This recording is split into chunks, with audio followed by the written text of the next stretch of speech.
Good evening, ladies and gentlemen. Welcome back to the 60-second edition of the Comicsgate Commandos. It's been a pretty good day, pretty good couple of days actually. Yesterday, I was on Fusebox's channel, Ben Fusebox. I'm gonna have my mods drop his YouTube link in the chat. Please go send him a subscription. It was a really great interview. He let me just spew. You know how people are, the artists, when they want to talk about their work. And he really let me do that, and that was really great. And then I went on to Salty's channel, Salty and Savage's channel, for Salty's closeout stream. He's still got a couple more days, and we're so close to 13K, folks. We got to get there. We can get there. I think we can. We're going to talk about that as well today. And then this morning, I was on Elliot Rodriguez's channel. And that was a lot of fun, too. We did a lot of talking about Phenomenon, a lot of in-depth questions about kind of like the way that I developed it and the inspirations and all that kind of stuff. So very, very cool. It's been a great couple of days. Unfortunately, I missed Frederick's show last night, but I'll have to go back and watch that again. And then I also missed the Comicsgate Kings, where they were all drawing Fantastic Four. I can't believe I missed it. But anyway, it's been a great week.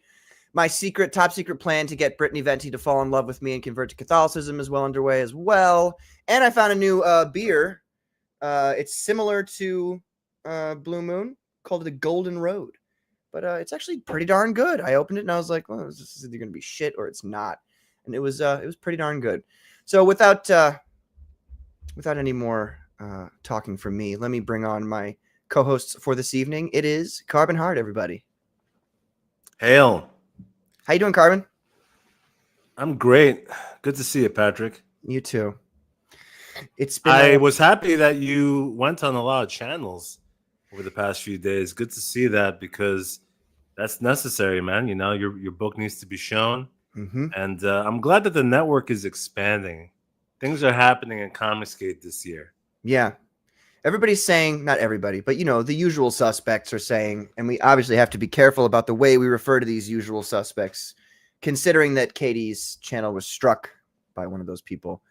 Right. I use the word people very loosely.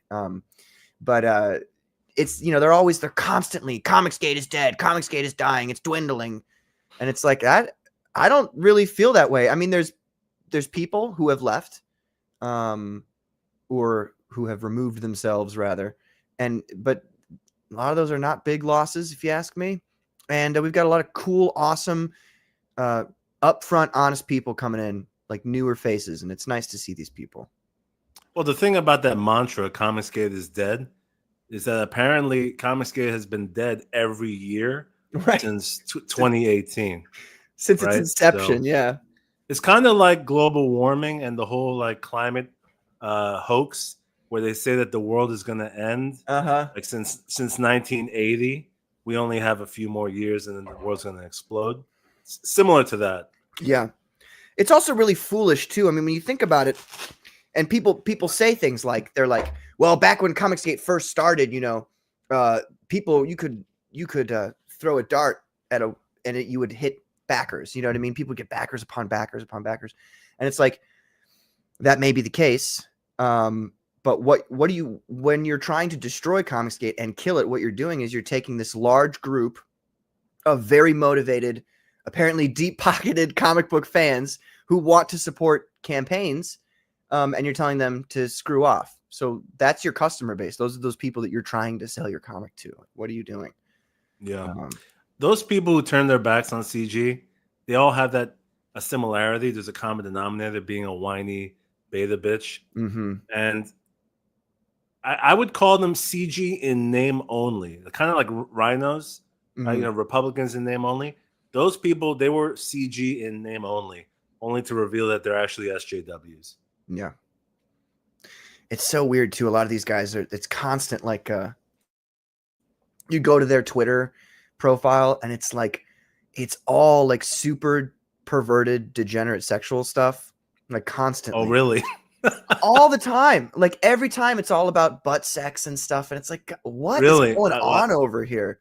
Every guy with the war campaign tag, you know, that the blue little banner. Yeah. Every single guy that I've clicked on who's had that has had like a bunch of like just weird, degenerate stuff on their timeline. It's so weird. Strange. Well, I guess that makes sense. You know, when your morals are corrupt, your hobbies are corrupt. Yeah. And when you're anonymous, you feel like you can just do or say anything, you know? Yeah. At least some people do. You obviously do not, but other people do. Well, I speak my mind, but I am going to have to be careful, apparently, because I've said some spicy things over the past year. Yeah. Well, we all have. It's all been true, though. All of it's been true. It's so crazy. Let me bring on my other co-host for this evening. It's Frederick Guman. What's up, Frederick? Good evening, Comicsgate. Can you hear me? Oh yeah, you sound good. Am I coming in loud and clear? Awesome. Yes, sir. Awesome. What's up, Frederick? Yeah, just chilling, drawing, making comics, watching the drama fly by, and not giving an F, as they say. I saw you today on Elliot. Yeah, thanks for popping in, man. It's great. I also noticed you were avoiding questions. You know, questions about the size of certain characters. Yes. Like I'm not gonna, go into specifics, of course, but I was this close to just being like, oh, well, when he's excited, about 12 inches. That is the correct answer. Minotaur you're talking about? Carbon was asking how big Minotaur gets. And I see. It's funny because it's like, you could ask me a bunch and I would like go into autistic detail about all these things. But if you ask me that, like if you're like, okay, what was Minotaur's childhood like? I could go into that and I could tell you all about it. But when you're like, how big is he gonna get? I'm like, I'm not going to talk about that. I ask the interesting questions. A regular Mr. Fantastic. Yes. Stretching around.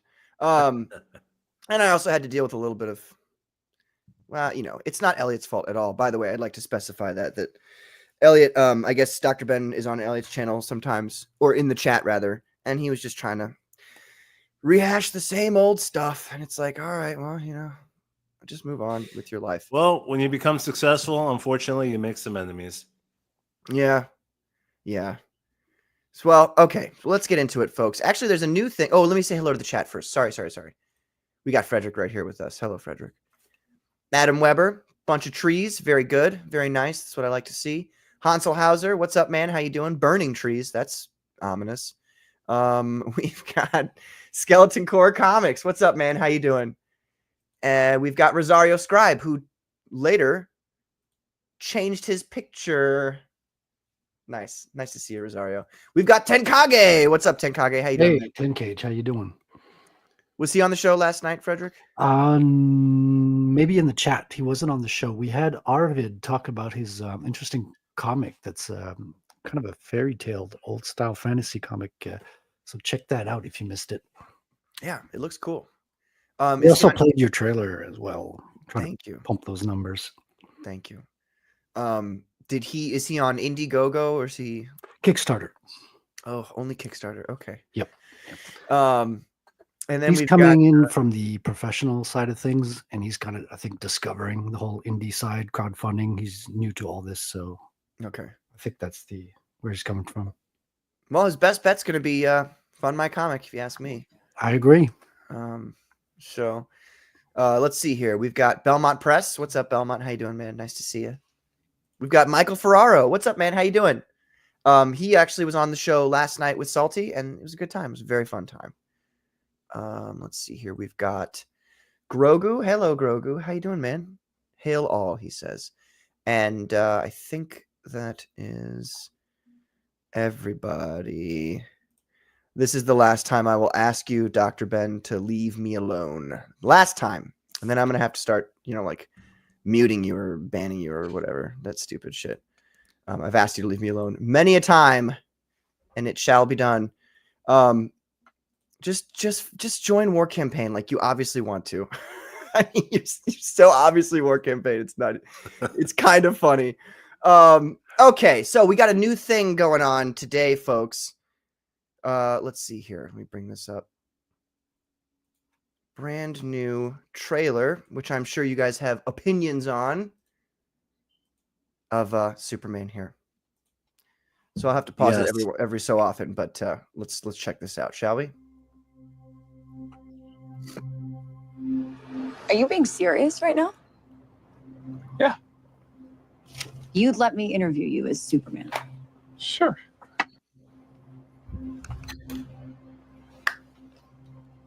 Ready? Let's do it, Cronkite.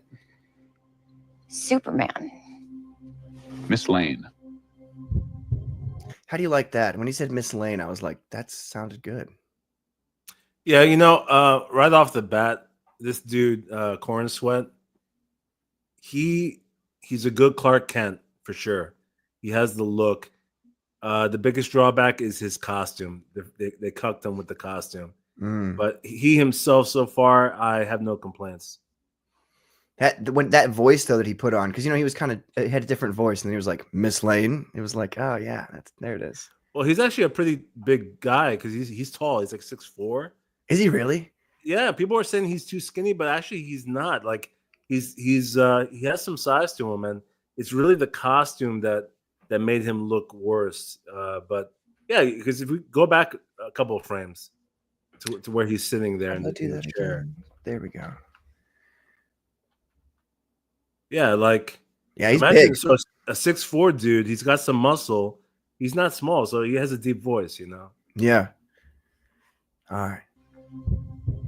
Recently, you've come under a lot of fire for what some might. A lot of fire. It's a lot. Today, the Secretary of Defense said he was going to look into your actions. That's Crossbones, isn't it? Yeah, that's that guy. What's his name? Frank Grillo. Frank Grillo. I like him. He's a cool actor. Yeah, he's awesome. Yeah, I like him and everything he's in. Actions. That's funny. My actions? I stopped a war. Maybe. Not maybe. I did. Kind of looked like the Middle East. Did you see that? Interesting. Yeah. Oh, look at that. Wade Street. That's interesting. Yeah, that might be intentional. Nice. Yeah. Oh, for sure. For sure. In effect, you illegally entered a country. This is how you're going to be? How did by the way, how did Black Noir get in this movie? It's a totally different universe. Okay, sorry. I'm not the bad joke. one being interviewed, Superman. Did you consult with the president? No. You seemingly acting as a representative of I the wasn't United States representing will cause anybody more except for me problems around the world. and doing good. I would question myself in the same situation and consider the consequence. Do you guys know who that is? I have no idea. I'm not a big DC guy. Well, they're saying that it's most likely Parasite with a little bit of a different design. What? It hasn't been confirmed yet, though. That's not. Okay, so like I said, I don't know a lot about DC, but didn't he that's not how he looks ever. Does he ever wear a suit of armor like that?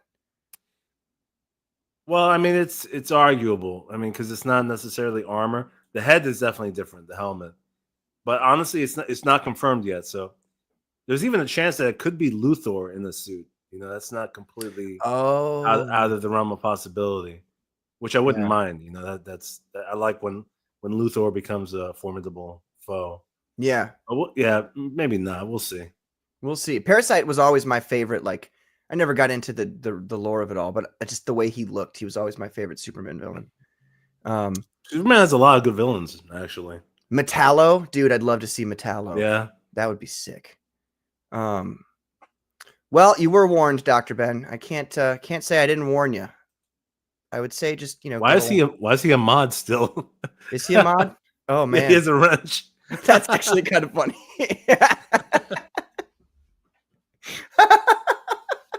He could have been fucking with the stream the whole time. He's just blocking everybody. That'd be so. Wow. Okay. What's up, Christy? How you doing? Hail, Patrick, Carbon, Frederick, in chat. What's up, Christy? How you doing? Hey, Christy. All right. People were going to die.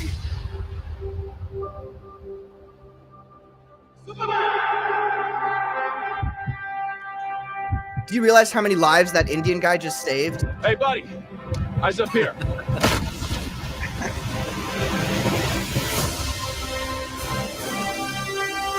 That's cool. I thought that was pretty darn cool. Yeah, isn't eyes really cool. Up here something women say? Yeah, actually it is. Stop looking at my crotch, buddy.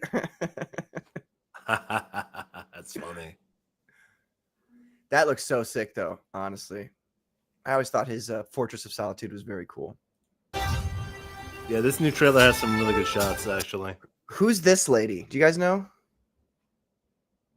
That is one of Luthor's assistants. I'm forgetting the name though of the character. Okay. Cyber Mystique. Yeah, pretty much.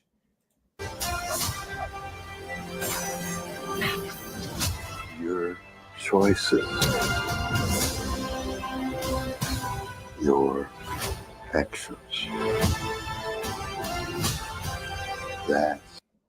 That's not.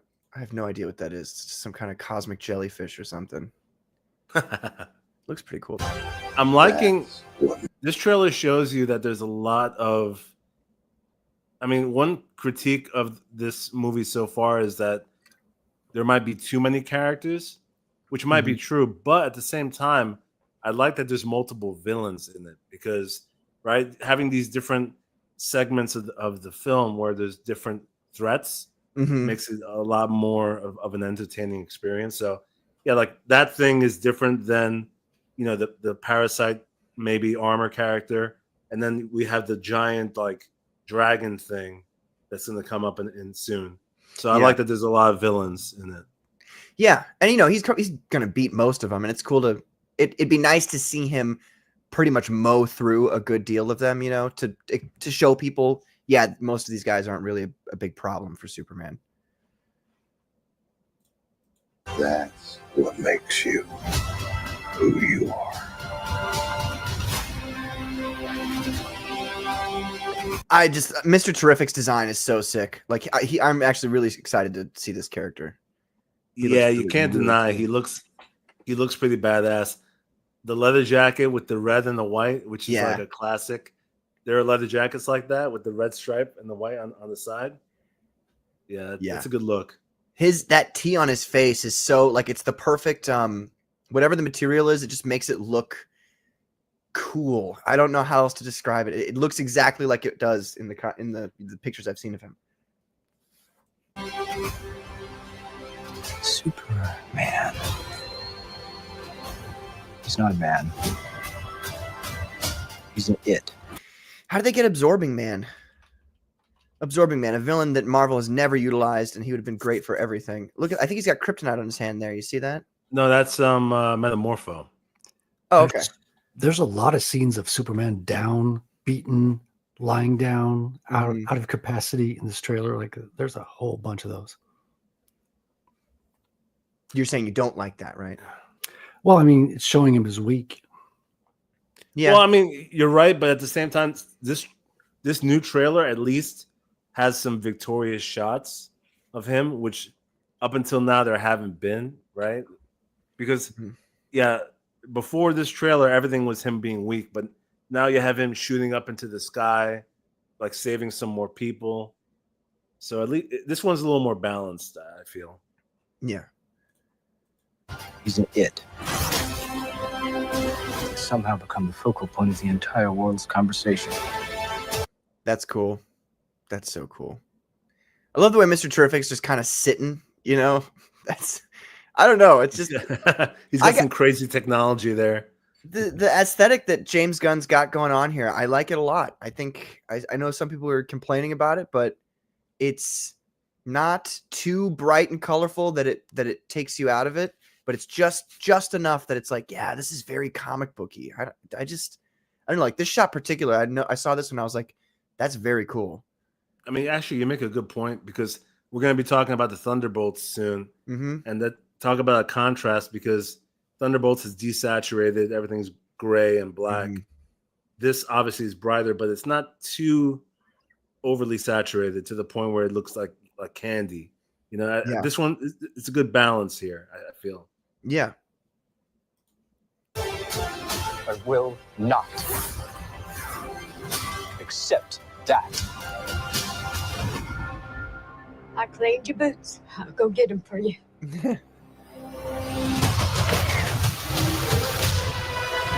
Yeah, this guy right here. Godzilla's little brother. Some kind of generic mutant. Yeah. Pretty much. The Mole Man's mole monster. That thing's cool. That's cool.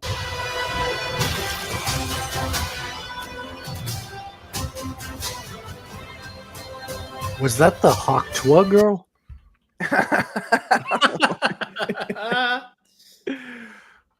Wait, where? Hold on. Taking the selfie. That's further back. Hold on. There it is. Yeah, right. Pretty much. Oh man. She got her crypto money, and now she pieced out. Yeah, see, that's why I can't ever trust crypto. Sorry, Frederick. No, crypto's evil. It's a scam. Still, Bitcoin's not the same. Oh, here comes the propaganda. It's not propaganda. It's knowledge. We're gonna have to have a crypto yes, episode. I've struck a nerve. I see. Oh no, I've heard these multiple times before. Don't worry about it. Well, all right.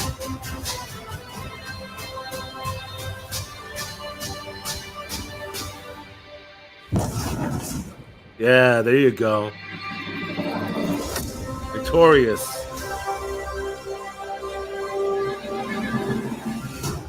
You have a dog?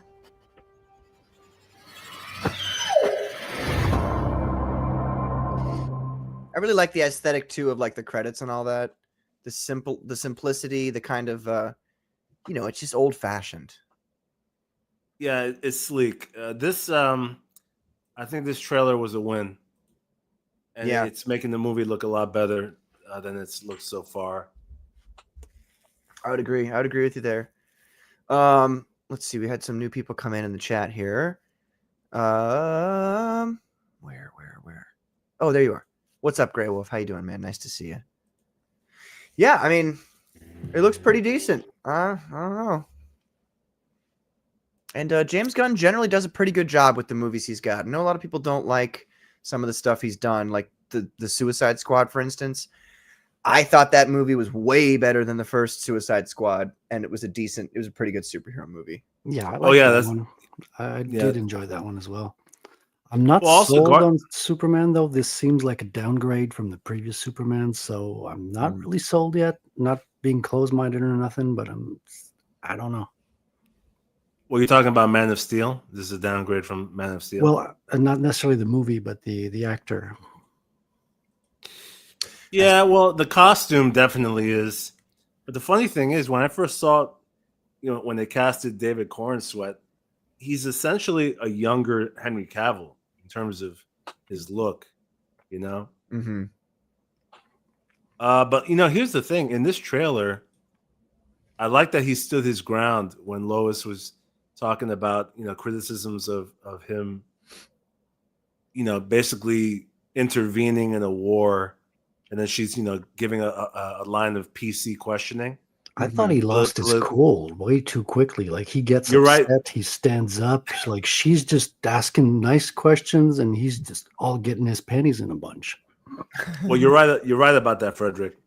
I was going to mention that too, because here's the thing: at least he stood his ground, and he didn't go, "Oh well, maybe you're right. I shouldn't have done that," because that would have been way too weak. But he did lose his cool, so that was an L. But you got to keep in mind they're in a relationship. And when you're in a relationship with a woman, they know how to get under your skin. That's what I told myself as well while watching the trailer. I was like, yeah, but how long has he been with her? Right. How often does she do this? You're constantly nagging. So I gave him a pass as well. Yeah, I agree. Yeah, you got to give him a pass there.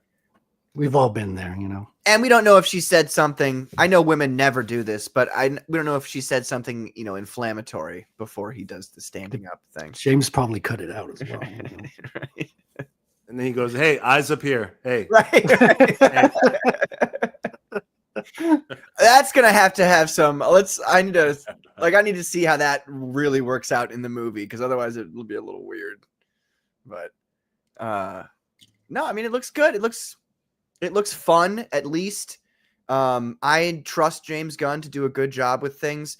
At the very least, James Gunn is super good at capturing the just the feel. I know people don't like this costume. I personally don't really have a problem with it.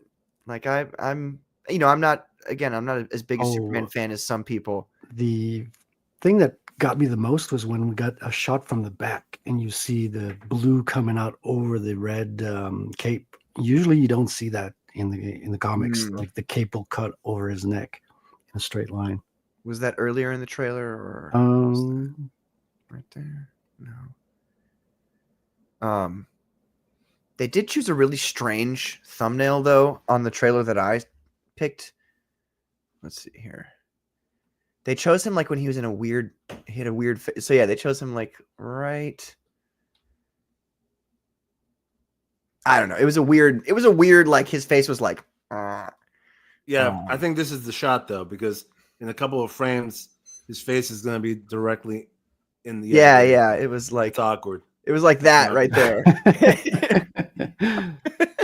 Yeah, they should not be shooting him from the front like that. No. Yeah, freeze framing hurt the actors a lot, I think. He looks pretty good. I liked him. He's in so many things now. Nicholas Hoult, I think is his name. Yeah, I like. Yeah, he's all over the place. Mm-hmm. I like him. I thought he was a horrible beast. I have to be honest. Terrible. I don't know. He just didn't give off beast vibes to me.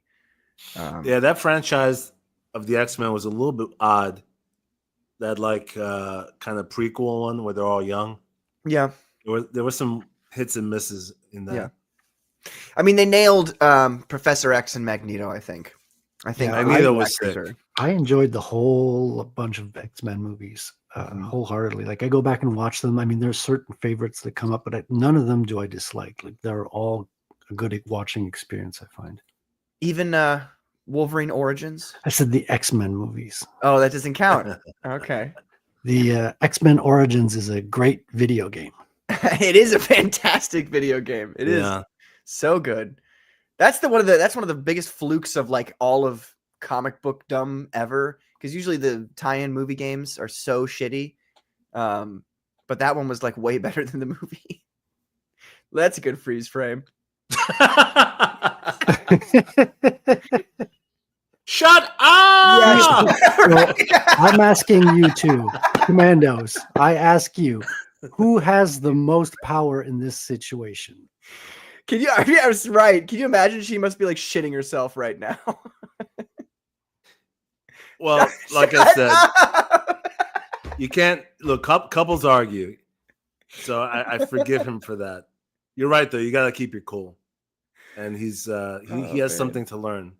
He has some stuff to learn in terms of arguing. Well, it's not like Superman's never lost his cool, right? I mean, he probably has done that once or twice. Yeah, of course. He's still young. Yeah. And maybe that's what they're trying to do. This is like a younger Superman, so he's not quite perfect yet, and which is fine. I think that's fine. Gosh, this guy's costume is so cool. Well, anyway, yeah. There's a decent trailer. It was, I would consider it on par with the Fantastic Four trailer. I'm still looking forward to Fantastic Four even more though. Yeah, I feel like really? It's gonna hit the mark. Same here. Fantastic Four was a mix for me, but like a contrasted mix, like stuff I love in that trailer and stuff I'm like, oof, that's wrong direction. But there's a mixture of both. In the Superman one, there's nothing that pulls me in really, you know. But to Fantastic Four, I'm looking forward to. But damn, there's a couple of things hard to swallow pills with that one, I think. Yeah. We got Derek in the chat here. What's up, Derek? Yeah, he was a terrible beast, he says. Yeah, it's just, and then when they put the blue on him, his lips looked funny. I don't know what it was. His lips looked funny. It was like, no, you know, you had, what was his name? Kelsey Grammer as the first beast. That was pretty good. You know, sometimes you just get perfect casting and it'll never be better than that.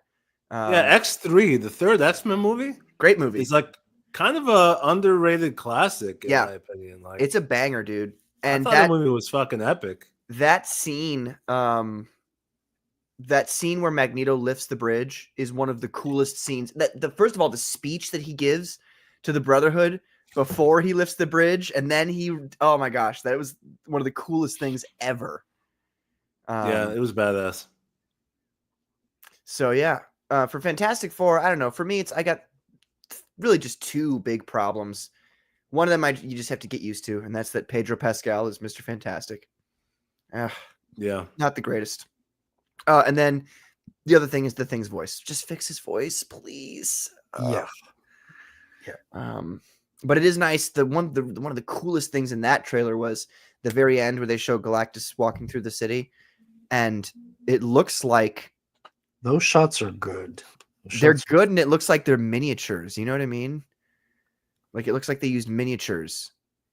Yeah, it was. You're right. It looks really physical. Cool.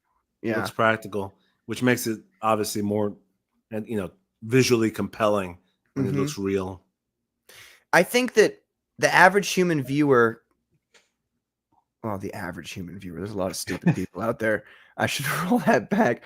I think that the average human viewer doesn't notice unrealism to a large degree unless it's egregious, especially with the way CGI has progressed so far. At least it's like super high definition now.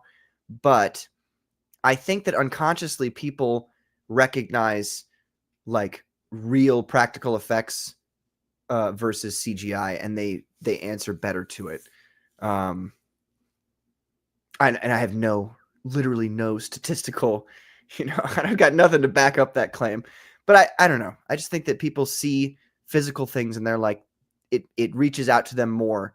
They believe it more. And I think that's what's going on in the James Gunn Superman movie as well. There's a lot of CGI, sure, but a lot of those things, like for instance, Mr. Terrific's mask, for instance, you could just CGI that easily. But instead of doing that, they chose to actually give him a real, makeup. Yeah, CGI helmets and costumes are the worst. I think those are the ones that stand out the most. I mean, I can forgive it for like big monsters, things like that. Yeah. But although how sick would it be if they were like, yeah, we're going to claymation this monster?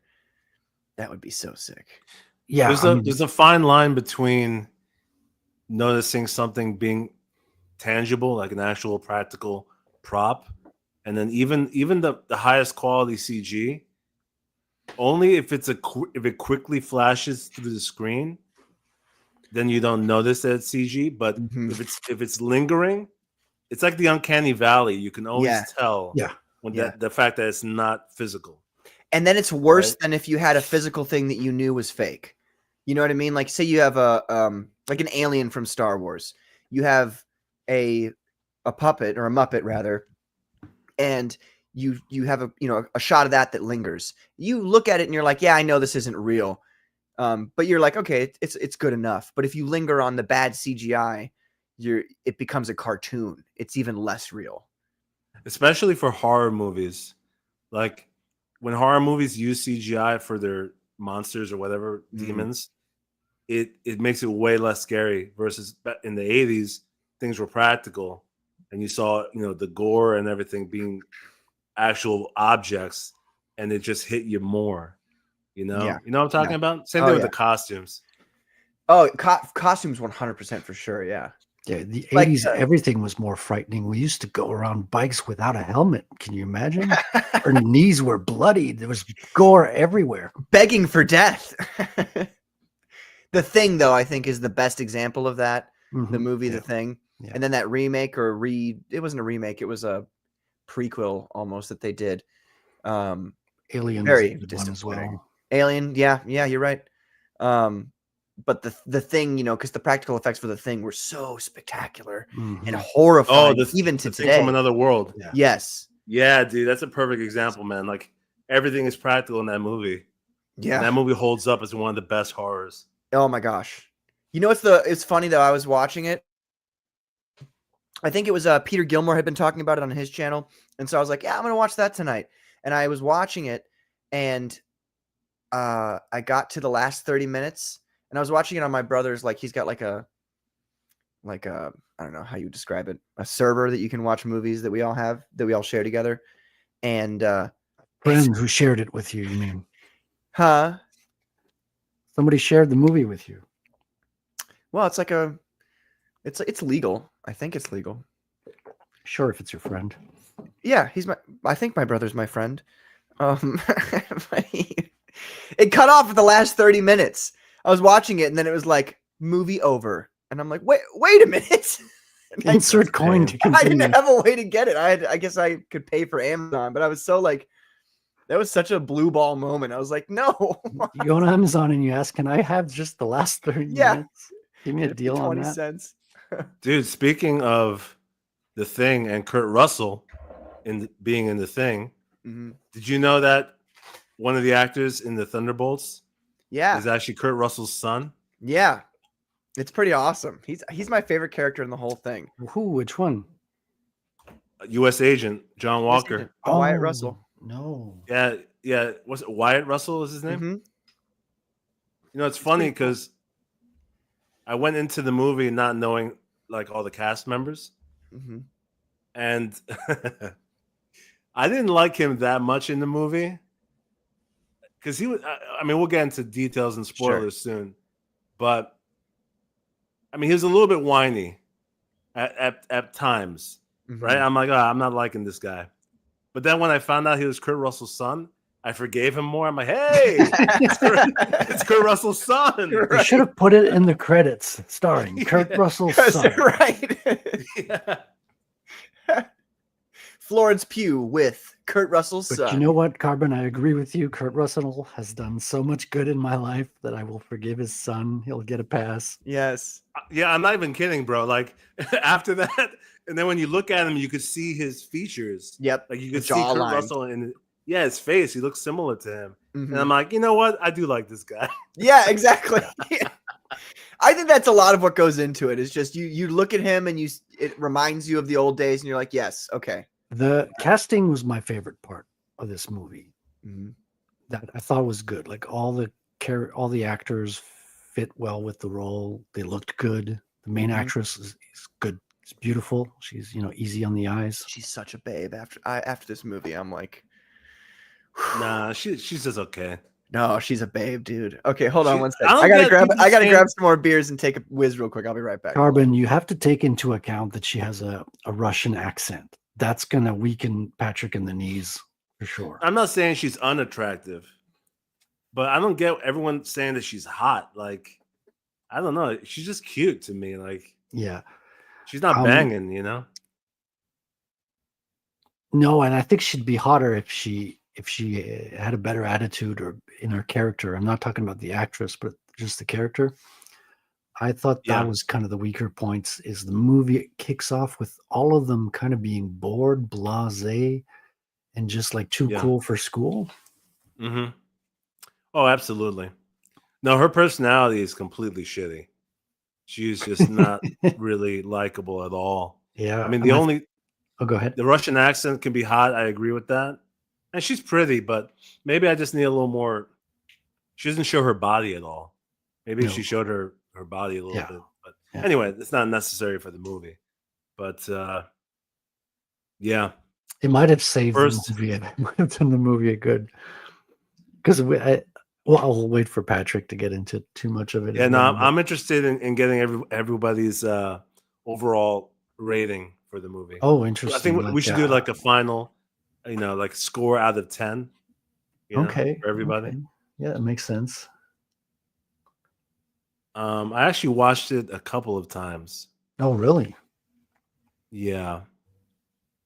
Just to really absorb it and get everything. Did your impression change much from viewing to viewing? Well, a little bit. And I'll get in the review. I'll get to why it changed a little bit. Wait, did you just say you saw it 2 times? Yeah. Oh, wow. Why? Well, because after I saw it the first time, there were bits that I felt I glossed over, and I felt it warranted a rewatching. Because once you get to the end of it, it changes your perception of the first half of it. The second half of the movie changes your perception of the first half. So then I went back and rewatched it and to see how I would feel about the first half. Well, so let's do this. Let's get into it, shall we? We might as well, since you're already going, Carbon, we might as well start with you. So what was in the first half that you felt differently about the second time you watched it? Right. So the introduction of the movie which is narrated by Florence Pugh, Yelena, the Russian chick. I was not liking it. Literally, the first line of the movie is "There's something wrong with me." And she's focusing on basically her depression and her blasé kind of lackluster view of the world and her life, and it's what we predicted when we saw the trailer. We predicted that we would focus on her. It's almost like a teenage angst that she has, and she's not even a teenager, right? She's grown up. I agree. The movie really confirmed what we saw in the trailer. Yeah, and so the first half hour, I was not liking it. I was literally like talking out loud, being like, "Fuck this." And you're that guy in the theater. Not loudly, but I was like shaking my head.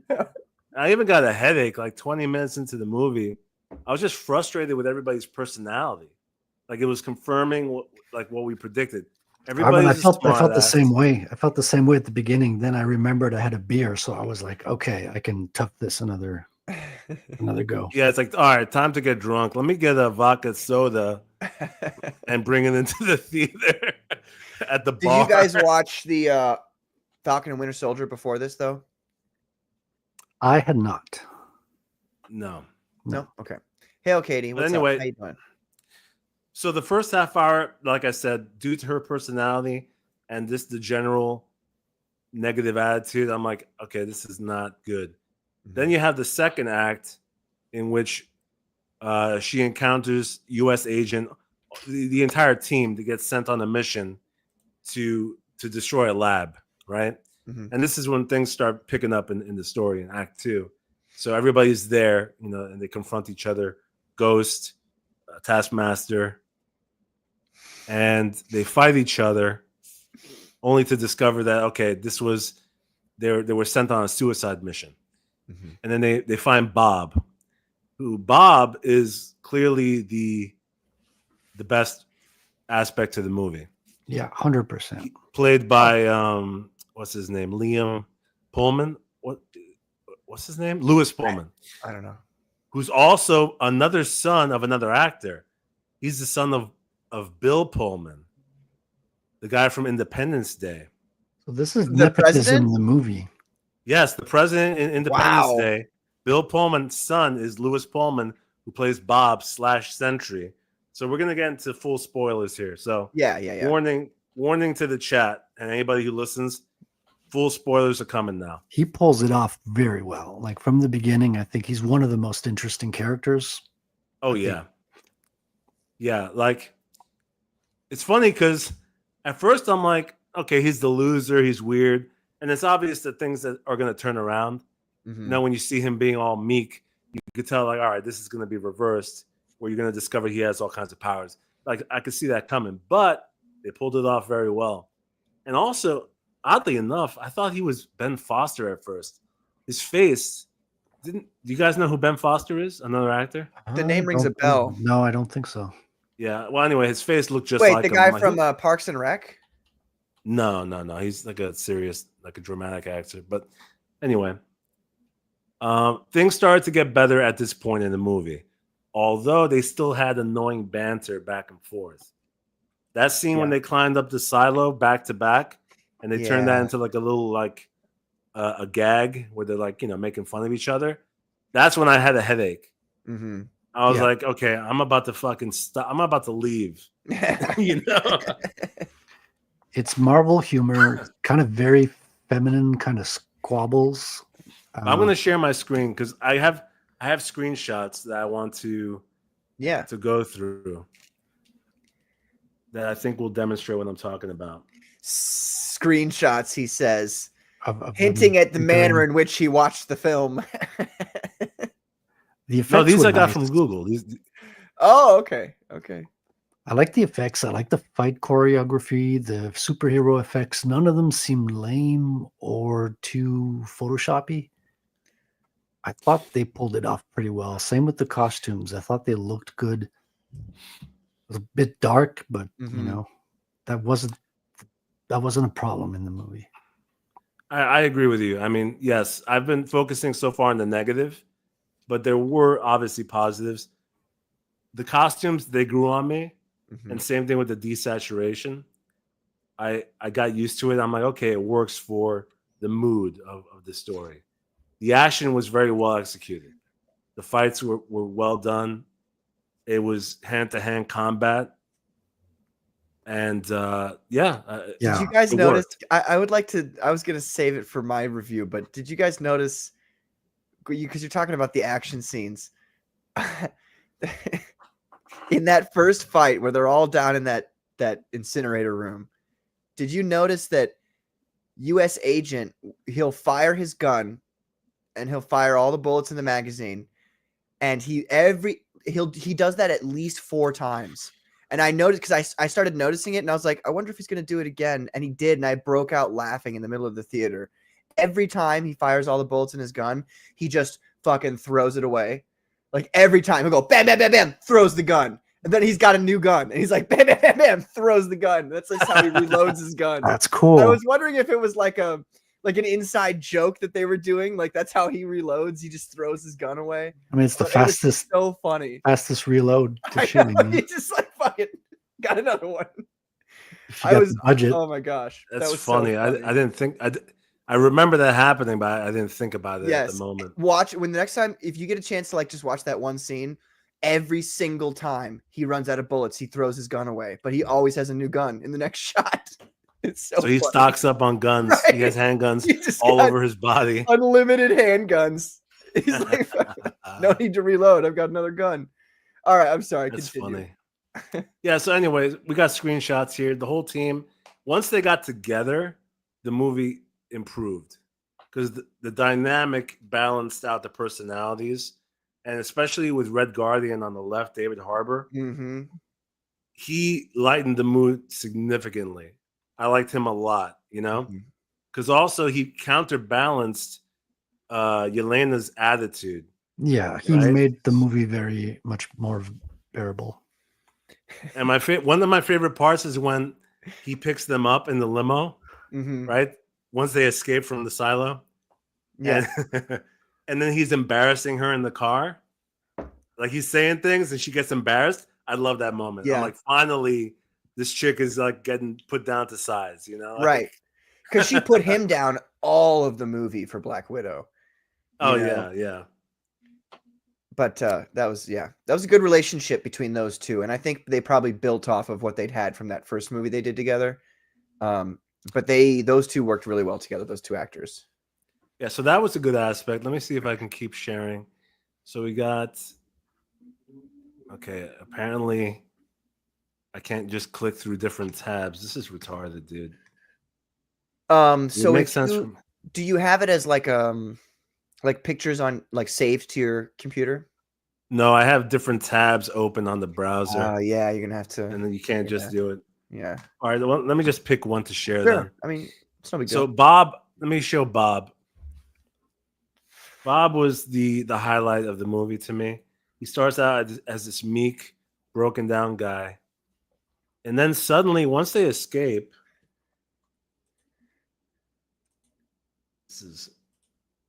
I'm going to have to like practice. Needlessly difficult, isn't it? Yeah. Yeah, no, I agree with you, Carbon. Like Bob is like, he's an intriguing character in the beginning. He's different than all the others. So he stands out, intriguing. The actor portrays him well.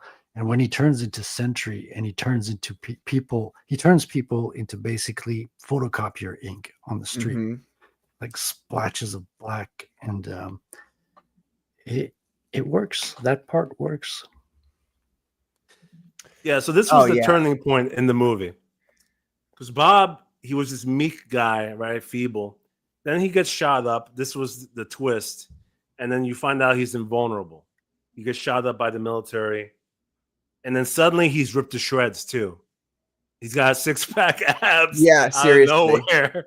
Right? He looked all skinny. He like hunched. He like hunched his shoulders over originally. You're like, oh, this guy's not in shape. And then he's like, whoa, wait a minute. Dude, I'm impressed with this actor, man. Like, he pulled off transforming, right? From the beginning of his character to the end. Very impressive to me. But anyway, at this scene, then he shoots up into the sky. All right, so he becomes Sentry. You find out he has all these powers that were imbued through the experimentation by Julia Louis-Dreyfus, Elaine from Seinfeld. Who, by the way, I can just always see her as Elaine. Dude, oh, there's one scene where they actually do a Seinfeld joke. She's just repeating the same word between two characters like 3 times. I'm like, this is straight out of Seinfeld. What was that scene? It's towards the end. She was with her assistant. I don't know if she's talking with her assistant. I can't remember the exact word. I think I remember what you're talking about. I just remember like, oh, okay, it goes from Marvel humor to Seinfeld humor just between that interaction. Yeah, I think it's between Sentry. This is kind of the scene towards the end. Yeah, him, and Elaine. Let's just call her Elaine. It's about his hair. So it's a funny moment when he comes out. This is the reveal. You know, he gets the costume from Elaine, and she basically created his persona as this new hero who she's gonna market as like a new Avenger, essentially. And here's the plot twist: she's gonna have the people that she sent on the suicide mission killed by him and framed as being villains that turned on her new hero, so that she's the savior. Which actually was a pretty decent plot, in my opinion. Yeah. Here's when obviously I started to like the movie. You know, my perception turned for this movie. I'm like, all right, I'm getting impressed now. Like, Louis Pullman, this actor, did an excellent job, dude. He went from this meek, like, you know, weak coward, and then here he's standing up straight. He has confidence. And probably some people in the chats saw the action scene that's about to happen in this moment where he beats the shit out of everybody. Right. Right? Yeah. And it was so well done because I love that he stood up straight the entire time. Right. With a straight face, completely calm. Like, in my opinion, it was kind of one of the best action scenes that I've seen recently in a Marvel movie. Yeah. Seriously, the powers were not underdone. They were not overdone. Everything seemed to fit exactly as you'd expect a superpower to fit. So that's another thing that worked very well in this movie. Oh, but the joke that you were talking about, Frederick, with the Seinfeld bit, yes, is when somebody in the team asks him, "Is like, did you dye your hair blonde?" Because he has black hair at first, right? Right. And then she's like, I figured it would work better with the heroic look. But then once he defeats the team and they leave, they have to escape. They're chatting, which is also a good scene because then he turns on her. Yeah, and then he asks about the hair. He's like, I don't know, this feels imbalanced. Like you're making all the calls. Like I don't have a say in anything. Like the hair. And she's like, are you hung up on the hair? He's like, well, you did tell me to dye it. And she's like, well, you're focused on the hair. It's like, oh, the hair's not that important, but you're still talking about it. Yeah, see, that was the yeah, that's the over analysis that turns into humor that Seinfeld was known for, you know? Exactly. Yeah, definitely. But I liked when he turned on her too, because then he showed malice for a moment, right? Like, yeah, she pulls out the kill switch on him, right, to stop him, and then he defeats her quickly by grabbing her and choking her. But then his facial expression for the first time actually showed anger. And so I was impressed by this actor because the whole time so far, he has this, in this screenshot, he's kind of like this disaffected. Yeah. Right? Like almost he depressed. Doesn't care. Blasé. Yeah, he has this kind of nonchalant depression look where like nothing matters to him. But then he starts actually emoting. So I like this guy so far. You know, I want to see what he's going to do after this movie. And then we get to the fucking ultimate highlight of the movie, which I know you guys probably agree. I'm going to share this. It's from the internet, so don't worry, people. It's on Google. I thought there was no boob scene. My favorite scene of the movie. There you go. I'm getting quicker on StreamYard. So yeah, the kill switch gets pulled on Sentry, and he gets presumably killed so that they could stop him from turning on Elaine and her assistant, right? They leave his body, which, by the way, fatal mistake. You always confirm the kill. You never fucking walk away from a body. Right. But anyway, you see a shadow overtake his body, and then after another transition scene, they're outside. They look up and they see him in the sky, completely a shadow in the sky. Dude, I rewatched that scene like multiple times. The music, the score, right when it goes up to him and he kills the first person, brilliant.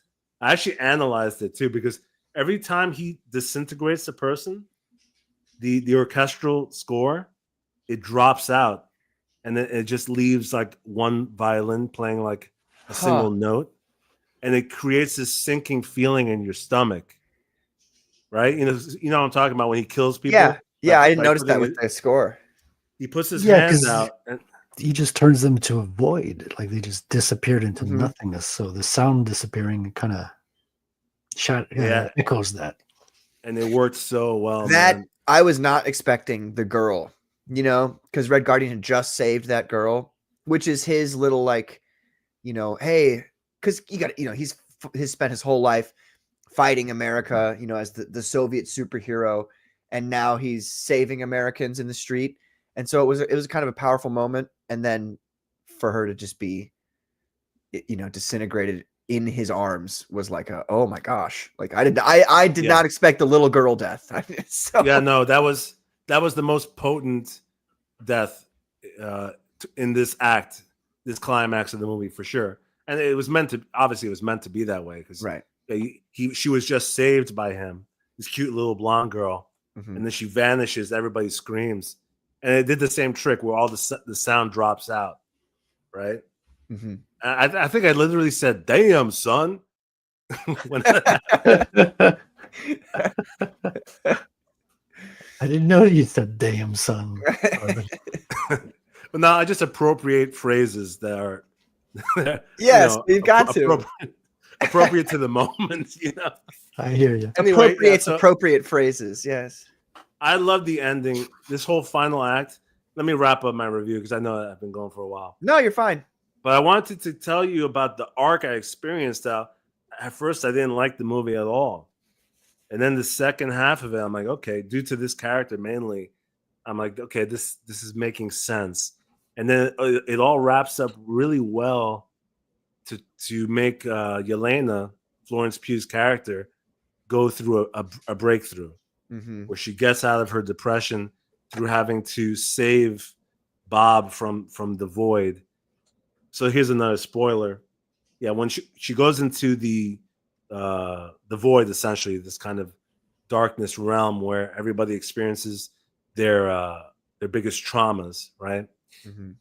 She finds Bob and basically convinces him to pull himself out of depression, to will himself out of this negativity that is causing him to stay in the void, which I thought was brilliant. I have to admit, I thought that was actually pretty damn good, because also it applies to life. It actually does. And in seeing how she needed to help Bob, becoming a teacher made her transform. It gave her a breakthrough, having to save somebody else. So it gave her a purpose. And then she actually said it directly, like, I know for a fact that I'm getting out of this because I'm helping other people now, So that convinces him. And I love that fight scene between Bob and like the kind of nether version of himself, right? It's called the Void. Yeah. But it's like the shadow version of himself, literally. And he's punching him. Some people thought it was cheesy that there's like a group hug. Some people called it the group hug. Yeah. Right? Where he's punching the void to try to kill him. But then ironically, he's allowing this negativity to take over him again. Right. Well, isn't that because that's what it was? Him punching the void, knocking the void down, mounting and punching is essentially what Yelena had been telling him. Remember that first line? And she said it jokingly when they were in the incineration room, where she was like, well, it wasn't the room, but that facility where she was like, you take all your negative emotions and you stuff them really deep down. That's kind of what he was doing in that moment.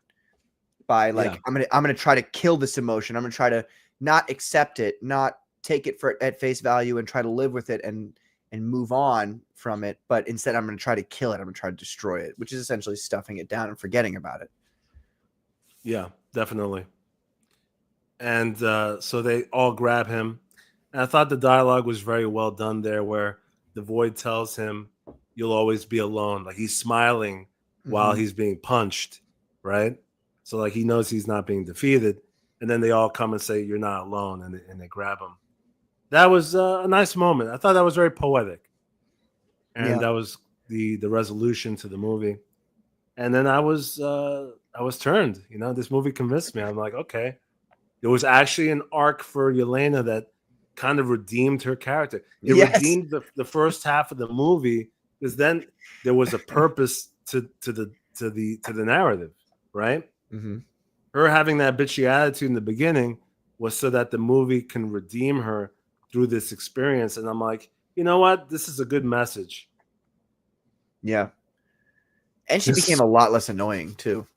This movie has the theme of depression. It treats it, you know, in great detail, and it does so by first putting you in a state of depression with the beginning of the movie. Yeah, pretty much. Real quick, hail Tank Ferret. He says, "Hail to all you magnificent bastards and bastettes." What's up? Hail Tank. How you doing, man? Nice to see you. All right, Frederick, it's your turn. You're champing at the bit, I can tell. Yeah, I thought this was a great commercial for antidepressants.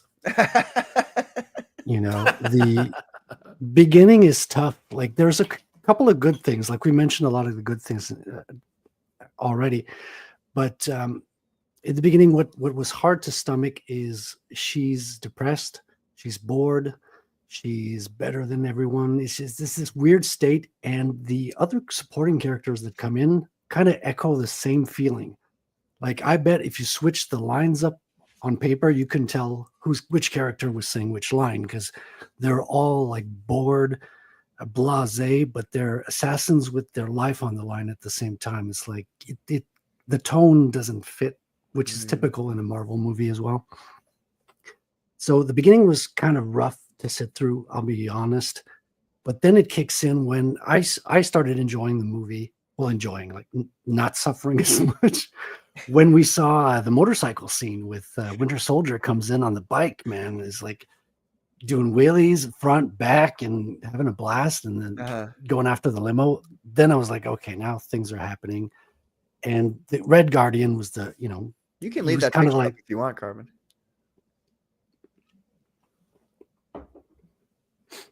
So Red Guardian also was, he was another contrast to the kind of like fed up characters or bored characters. Mm-hmm. Like Bob and him were the refreshing aspects of this movie. I think they made the movie bearable. Winter Soldier was good as well. And Yelena got better once we got into the relationship with her father as well. So I think the movie gets better towards the end. Mm-hmm. I don't know if I would say I'm redeemed. Like I wouldn't watch this a second time personally, but I did really enjoy the fighting scenes. The special effects are really well done, but the weakness I think is in the characters. The writing between the characters, I thought that was hard to get through, and that kind of is my kind of short summary of it, I'd say. What's your favorite part about the movie? When Bob turns into Sentry, I thought that was done very well. Just the motorcycle scene, to be honest, that was kind of cool, although short-lived. Yeah, because the dialogue was really weak. I don't have like a scene where I thought that it was a good scene that went well. I don't think there's any thing like that I thought went well, like in terms of dialogue and character. I thought those were I agree with you, Frederick, that the dialogue, especially in the first half, is what was killing the movie, because every line was essentially somebody being whiny or being a smartass to one another. Mm-hmm. Nobody liked, one another. The second effect of that is you don't have a character to latch onto in the beginning. Everyone's kind of pushing you away. Like even the most beautiful chick, who you can tell she's the hero of the flick, she's kind of, I'm bored. I don't want to be here. It's like, it's like, who wants to spend their time with, it's like dragging teeth, trying to get a girl on a date who doesn't want to be there. It's like, oh damn. It's like, what are we doing here? Yeah, no, the first half, especially the first 30 minutes, the first act, I literally got a headache from how everybody was a bitch in the movie. I was considering leaving the theater, but I thought that's so ridiculous. Like, I have to be able to analyze this movie, but damn, why is it making me reconsider staying in the theater? Well, Bucky, the reason why I pulled up this picture is because Bucky and Red Guardian are pretty much the only characters who you could latch onto. Yes. Right? Because, once Bucky came into the movie, you're like, okay, here's somebody who's confident, he's serious, and he has a mission, he has intent. And the same thing with Red Guardian, like he has a positive attitude. So these two were definitely the kind of leaders. And then Sentry I liked as a villain, obviously, because he has this cold-bloodedness to him that really worked. Yeah. And Elaine's assistant was like spot the DEI, right? She seriously, she didn't fit in the movie at all. She's like 24 and she works for the fucking CIA or whatever their high-level government organization is. Like, get out of here. Yeah, and most of Elaine's interactions are with her assistant. It's like, she was cute though. I have to admit, that little Indian chick. She's all right. She's cute. She's no Florence Pugh. You think she's cute, but the main actress, the Russian chick, you don't think she's cute? Carbon, I got questions. Well, no, I said Florence. First of all, I said Florence Pugh is cute, but not hot though. Okay. You don't think? And actually, if I had to pick between the two of them, actually, I think I'd pick the Indian chick. Oh, okay. Well, you can have her. All right. Well, that's it for Carbon Heart, ladies and gentlemen. It was good while we had him. It was a good run. Good run. Right. All right, I'm gonna have to pull up some pictures of her to help you guys. Do it. And the chat can decide. Bring up the evidence. So Frederick, is that your review? Is there anything else you'd like to say?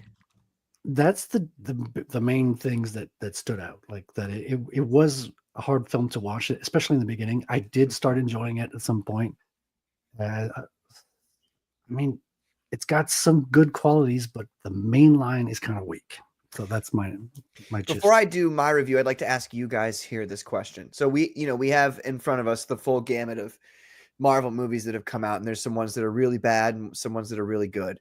So, like, as an example, I haven't even seen Eternals because it looked boring as fuck. So I can't say anything about that.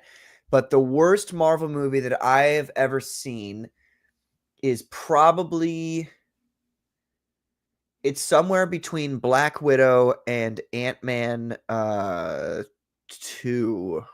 I mean, I guess I saw 3. You know when you like watch the 5-hour Mauler deep dive videos? Not a good. What do you think picture. now, guys? Aha. Carbon, try again. Not Yeah. Oh yeah. You say no to not this? the best picture. Oh, come on. You're not saying no to this. Yeah. I would say no to that. I'd choose the Russian chick. I'd choose the Russian chick. 100%. Right. All right. Yeah. You know what? I'm gonna get a bikini pic of the other chick. Let's see how it goes. Please do. Yeah. I mean that sincerely. I'm not arguing. Let's do the battle of the bikinis. This should be a new segment on the show. How do you guys feel? Like, where does this stack up in the context of Marvel movies? Like, where does it sit? Is it in the middle of the pile, top of the pile, bottom of the pile? The casting was good. I like the casting, but the writing's so rough, it puts it at the bottom for me. I don't see myself ever rewatching that. Remember, I was telling you all the X-Men films, I like them. I would rewatch any of them anytime, whatever. This one, I don't think I'd ever want to go back to it, especially the beginning. It's too insufferable to get through. What if you just skip the beginning? What's up, Flady? How you doing, man? Maybe, but it doesn't have that main. Yeah, like I would skip. Okay, I'll tell you why I would rewatch this. It's the scenes with Sentry. It's the ending, the scenes with Sentry. That's the highlight of the film. Maybe the limo scene with the motorcycle bit. Those are the good parts, but it's not a movie I think that stands strong, that has a good story arc. You don't? Okay, that's interesting. That's very interesting. I can understand why you would be. Hold on, maybe I retract. Like dialogue is one thing, but the story is different. You know what I'm saying? I retract the story arc, but it's the characters I find the weak because I can't like any of the characters. I think that's what gets me the most. I'm gonna pose something to you guys, and maybe it's not. Hello. All right, here's your beloved. Here's your beloved Florence Pugh. Yeah, man. I think first of all, you chose the worst picture you possibly could. Look at that jaw. I think you chose the worst picture you could, Carbon. First of all. Oh man, look at this stumpy, frumpy chick, dude. No, I don't care that she's blonde, man. The blonde hair does not save her. The blonde doesn't matter at all. It doesn't matter. It's her face and her voice. Her voice sends she's frumpy. tingles down your spine. Not at all, dude. No, she's short. She's short. That's all. She's not frumpy. She's just short. She's a natural blonde. Short women are different than taller women. I'll get another one. I'll get another pick. Yeah, get a better picture. This doesn't change my mind. She's hot. Yeah, it doesn't change my mind at all. Actually, I'm more inclined to it. I'm more into her now, right. Carbon. I don't know what's going on with you guys.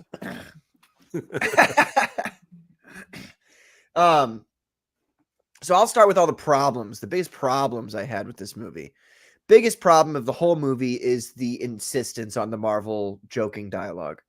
That happens like every time they have a serious conversation, it is broken by some flippant joke that like very rarely, like maybe 10% of the flippant jokes that are made in awkward situations are things that character would actually do. You know what I mean? Like, say you got an awkward situation and Spider-Man cracks a joke. Well, of course Spider-Man's going to, or Deadpool, you know what I mean? Like, of course that's going to happen because that's the way those characters are. But these characters, you know, like you guys said before, they're you know, assassins, professional hitmen, essentially, for the most part. And so they don't really do that whole cracking jokes thing, or shouldn't, rather. I would say you're choosing the worst pictures you can.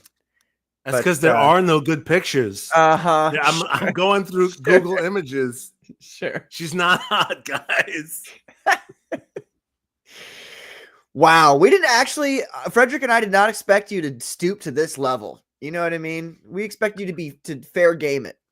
Guess not. No, I mean, I think this is going fine so far, but to be statistically viable, we need at least 1,000 at least picks. Right. So keep them coming. Keep them coming, Carbon. I'm gonna keep searching, but I'm searching for the Florence Pugh bikini Comicsgate Commandos. I'm having a hard time finding a good pick. I'm telling you.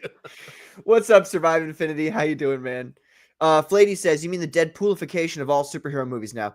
Yes and no. Yes, the success of Deadpool certainly increased that joking factor, but Marvel had been doing that before Deadpool came out. And it worked with the, you know, like the Avengers movies, for instance. That was it's still one of the best superhero movies of all time, the first Avengers movie. But I just think that like Marvel is so afraid, they're so terrified of just leaning into a genre. You know, they feel like they need to homogenize every superhero movie so that everybody who liked every other superhero movie they've put out will like this one. But you don't need to do that. Like the Thunderbolts, a story about a bunch of misfit assassins, should have been a darker story. And obviously they captured that aesthetically. And I would say that's a good picture. Hey. Hello. So far, this is the only good one that I can find. But you what's can she still drinking see there? Is that vodka? She's smoking cigarettes? Is that a pack of cigarettes in her hand? Yep. Is she wearing a pearl necklace? She grimaces in every photo. Grimaces. She's got no curves. You don't have to convince me. I'm already attracted. Bro, she's shaped like an H, dude. It's just straight down. The way you said that. Yo, bro, she's shaped like an H, bro. The letter H is in vogue this month. I don't know if you know this, Carbon, but it's really trendy right now. Something's going on. Everybody's brainwashed. No. It's her face and her voice, I think, Carbon. I'll tell you what it is. She sold her soul in that movie Midsummer. Oh, she was in that movie? Yeah, everybody. And you know the price? She bought a brainwashing spell to make everyone think that she's hot. She's not hot at all. I'm the one who sees through it because I know that she sold her soul in that movie. You have faith in Jesus Christ, and these satanic tricks will not affect you. I rebuke her. So, so the reason you'd rewatch the movie Carbon is the Indian assistant? No, not at all. No. See, Carbon wants Florence Pugh to get behind him like Satan would, but we want to get behind Florence Pugh. That's the difference between him and Fred and I. No, I will not let her go behind me because I need to keep an eye on her because I don't trust her. All right? That sounds. Oh, you want? So you do now? You want to keep an eye on her? Okay, all right. Yeah, for different reasons, right? Though. Sure. I don't trust this little strumpet. Strumpet. But look, let's not exaggerate. I'm not in love with that. We're questioning if she's hot or not if she's trustworthy. She's not hot. She's not hot, guys. You know what? Okay, so she's not even like basic level Hollywood hot. You're saying? Not at all. Can we do not poll? Even? Do you have the powers of making a poll, Patrick? She's a 6 at best. This chick is a 6. Yeah. Bro, her face alone makes her a 7.6. You know what? We need a palate cleanser. I'll pull up an actual hot. Don't pull up that Indian chick again. No. She's also a 6. The Indian chick is a 6 too. Yeah. So why do you think she's so much hotter? They're both 6. Well, the other chick has a better body though. She actually has an hourglass shape. Yeah, no, she does. See, I'm more into but if a woman is in shape, that's more attractive to me than if she's like got the hourglass shape. You know what I'm saying? But I know what you mean, but the other chick is not out of shape. Yeah, I mean she's kind of flabby. Oh, come on, you know what? We'll do one more. We'll do one more. Bring up Scarlett Johansson, and we'll call it a day. Okay. I'll bring up an actual 10. Okay. We'll see what Carbon thinks. 10 Mila Jovovich. Hey, it's not bad. Mila's not bad. Yeah, I can't argue with that. So she plays Joan of Arc. Oof, that's big problems that I had with this movie was predominantly the dialogue. Every character feels, not every character actually, but some of them feel like they have to quip a funny line after a serious thing. I don't like that. You should just be able to say, hey, you know, this movie's a little darker, and then just go with that and just do that. So the dialogue was rough. It was way more rough, like you guys were saying, in the first half of the movie. Although I would say, and this is the thing I hated about Yelena Belova in the Black Widow movie. It's like, you're an assassin. You're not supposed to be cracking jokes like that. The reason that people like Deadpool crack jokes all the time is because he's fucking insane. His brain is literally like half cancer. So he doesn't even he's not even thinking straight. That's why he's constantly making jokes about things. But for a regular assassin like her in that Black Widow movie to be saying that kind of stuff, it was just like, this pulls me out of it. And then invariably, when she was around Red Guardian, like half of her conversation was negative towards him. It was, you know, essentially, what's the word I'm looking for? Stripping away his manliness, making fun of him because he's a man, all that kind of stuff. I did notice there were at least 5 lines in this movie that were directly oriented towards the men to demean the men and make them look less cool, and to make them seem like losers. Like there's a ton of stuff where people are talking shit about US Agent, and it's like, I was really hoping when they were like, aren't you that guy who killed that innocent man in the streets? I was really hoping he kind of did. He was like, depends on what you mean by innocent. And he said that was his response. And he's right. I mean, the dude was not innocent and he deserved to die. Oh man, I thought you said a palate cleanser.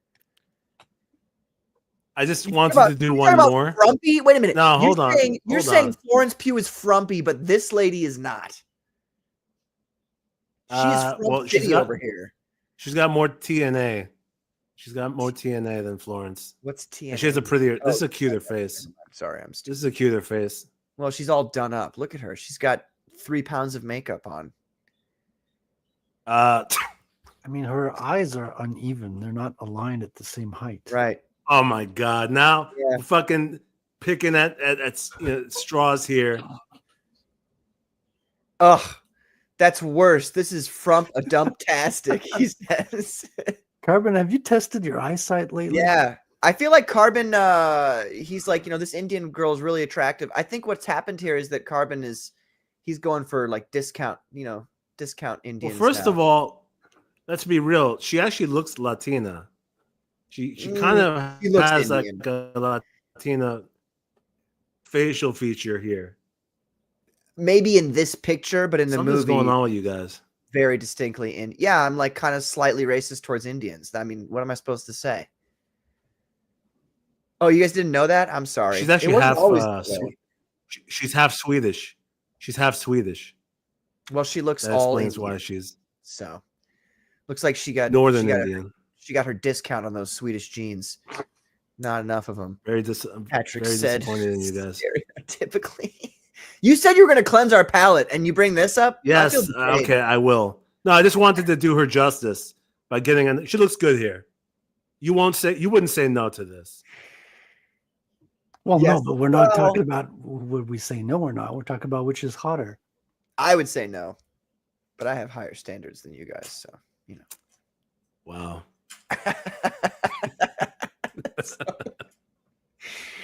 Where was I? You interrupted me with that dump frumptastic biz there.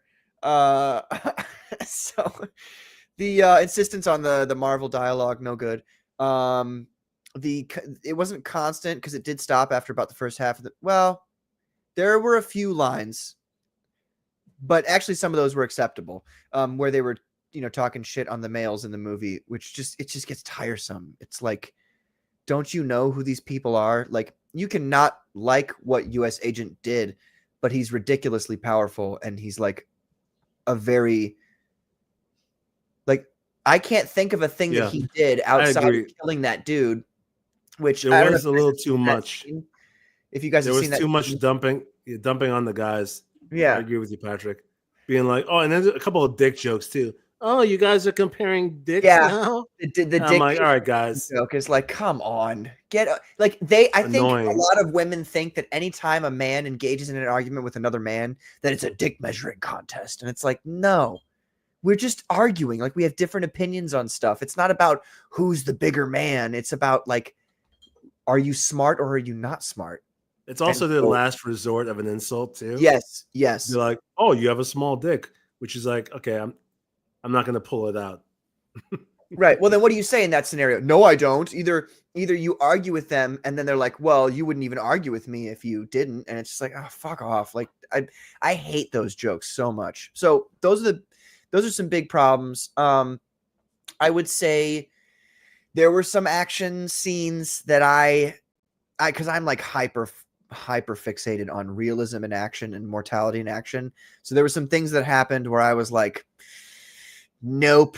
And that really tore me out of it. And it's funny I say that US Agent was constantly throwing his guns away. I thought that was actually kind of funny, because I noticed it the first 3 times, and I was like, there's no way. There's no way that he's going to throw his next gun away. Like, then he just not reload his gun. And he totally did it. And I actually at that point thought it was probably an inside joke between like the people who made the movie.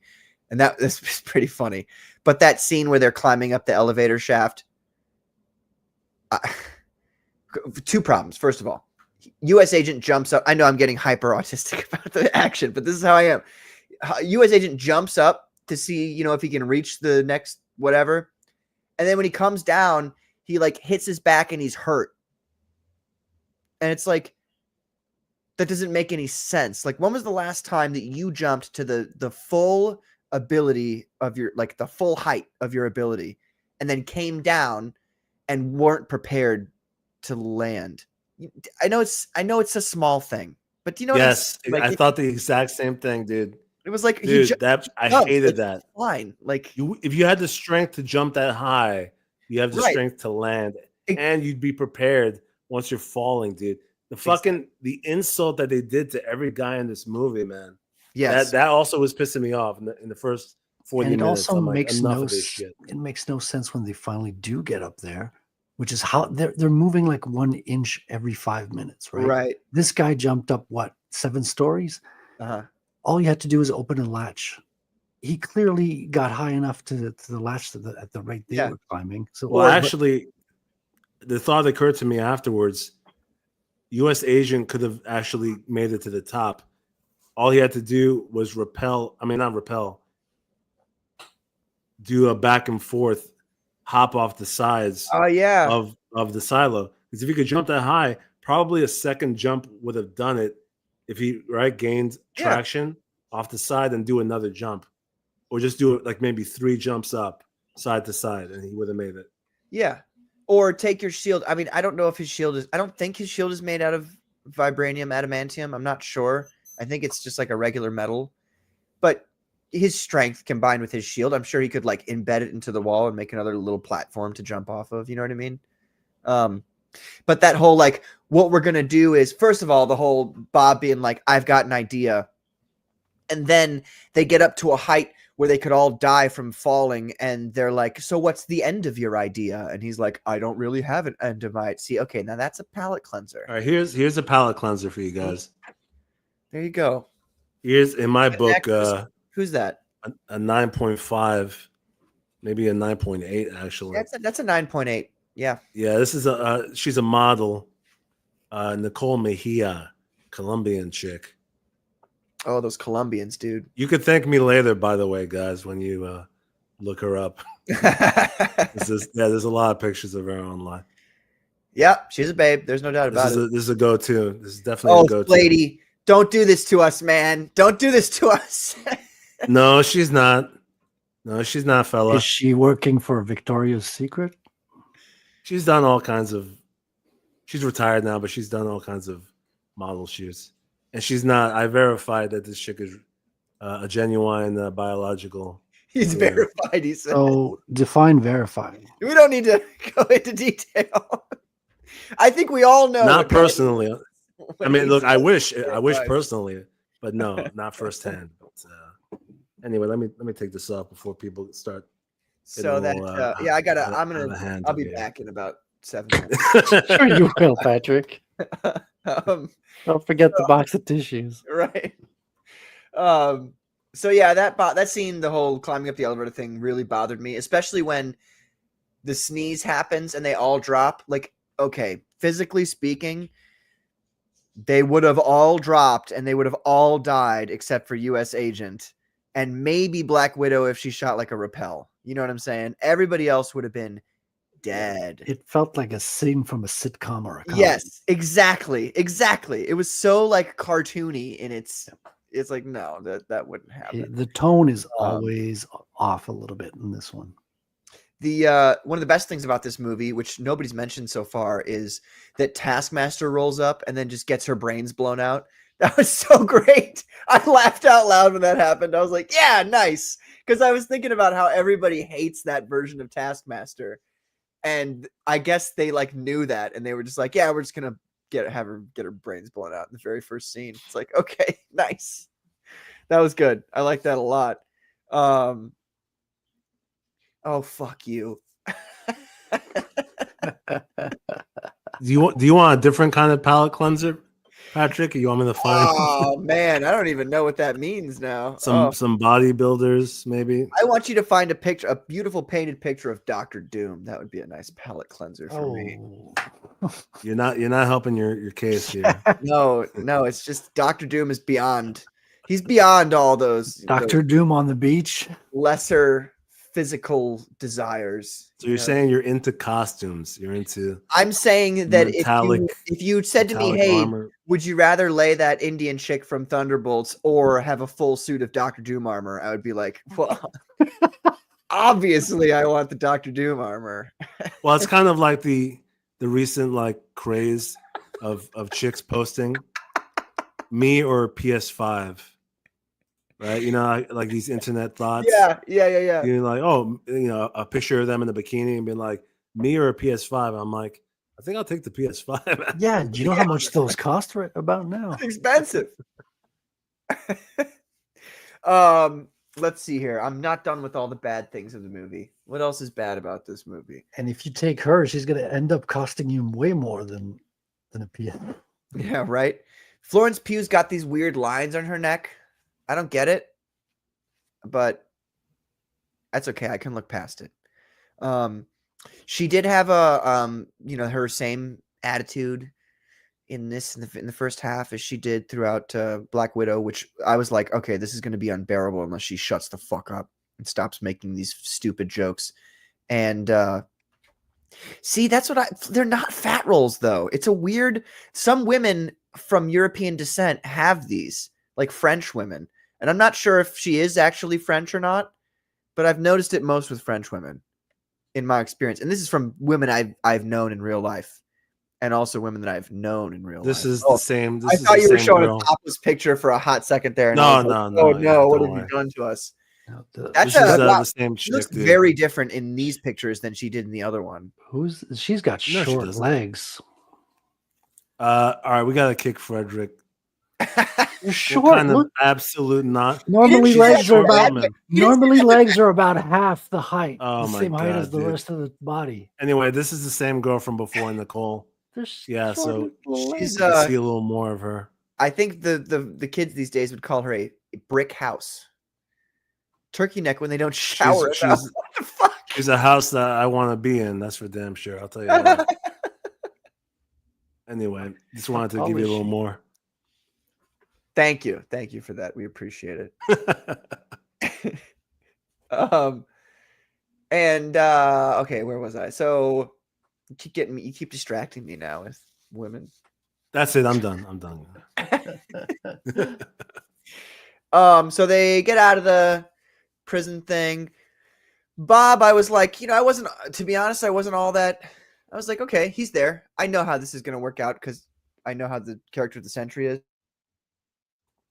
So his whole transformation was something I kind of expected. At first, so it's like this.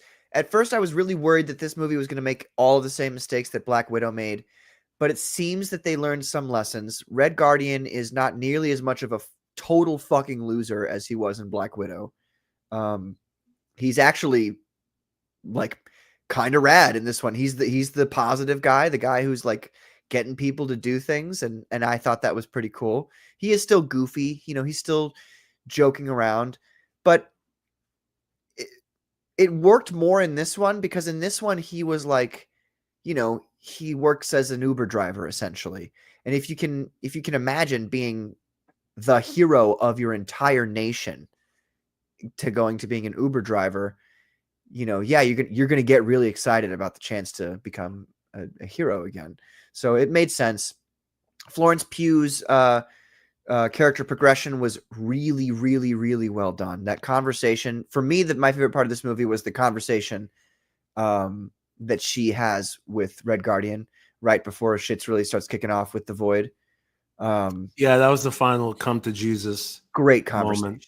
And also there's a line in that conversation that kind of wraps up the whole arc for her character, which is, I'm so lonely, Dad, and she describes her day every day like, I just work, I go home and go on my phone and drink.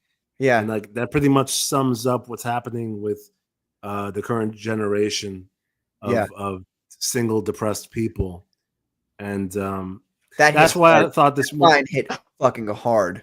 I would have thought it more if she had PTSD instead of boredom. Like I can buy her being traumatized by her life, not being bored. I mean, she's truth be told, sometimes you can have both, man. But Frederick, a lot of times these people who do have PTSD or depression, they don't tell you that that's what they have. They say that they're bored. Like they tell you those words that she said, that she goes home and she drinks and she goes on her phone and she doesn't have a meaning in her life.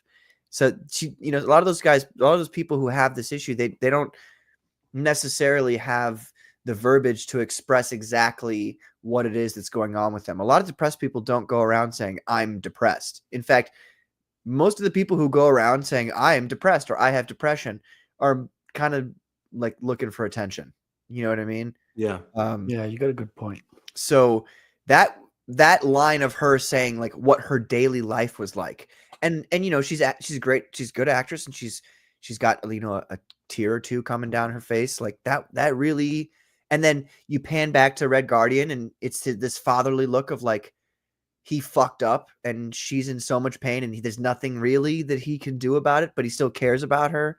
Like that was a really, really, really powerful scene. I think, like, I would rewatch the movie just for that one scene, to be honest. I didn't like that he didn't hug her. Yes. That scene so much called for a hug.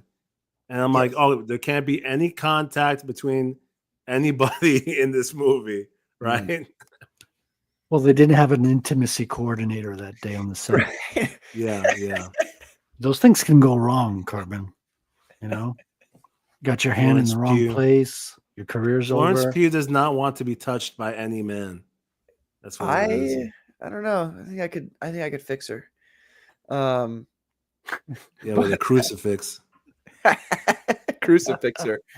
That'd actually be a sick name for a punk band. Nice. Crucifixer. That would be a sick name. Good. Like a super metal band, like beast punk or metal band. Yeah, that'd be sick. Yeah, that works. Jot that down for the future. But yeah, and let's see here. Taskmaster's death, highly love that a lot. Elaine, honestly, I don't like the boss bitch villain trope, but Elaine, she got away with it. I don't know, maybe it's I honestly don't think it's just because I love Seinfeld and love her in that. I think it's because she had this, like, she wasn't like, I'm a boss bitch and you're going to do what I say right now because I'm mad and angry. She was like kind of like jokey and flippy, and she would like trick her opponents into doing things that she wanted. And I thought that was really cool. I thought the way she played that character was very enjoyable. And she was a convincing villain, I think. Well, for the tone that they wanted to convey with that character of being this kind of a villain who's laughable and charming at the same time, Elaine kind of was perfect casting for that. Yeah. Right? Yeah. She could pull that off, like being serious, being a little bitchy, but not to the point.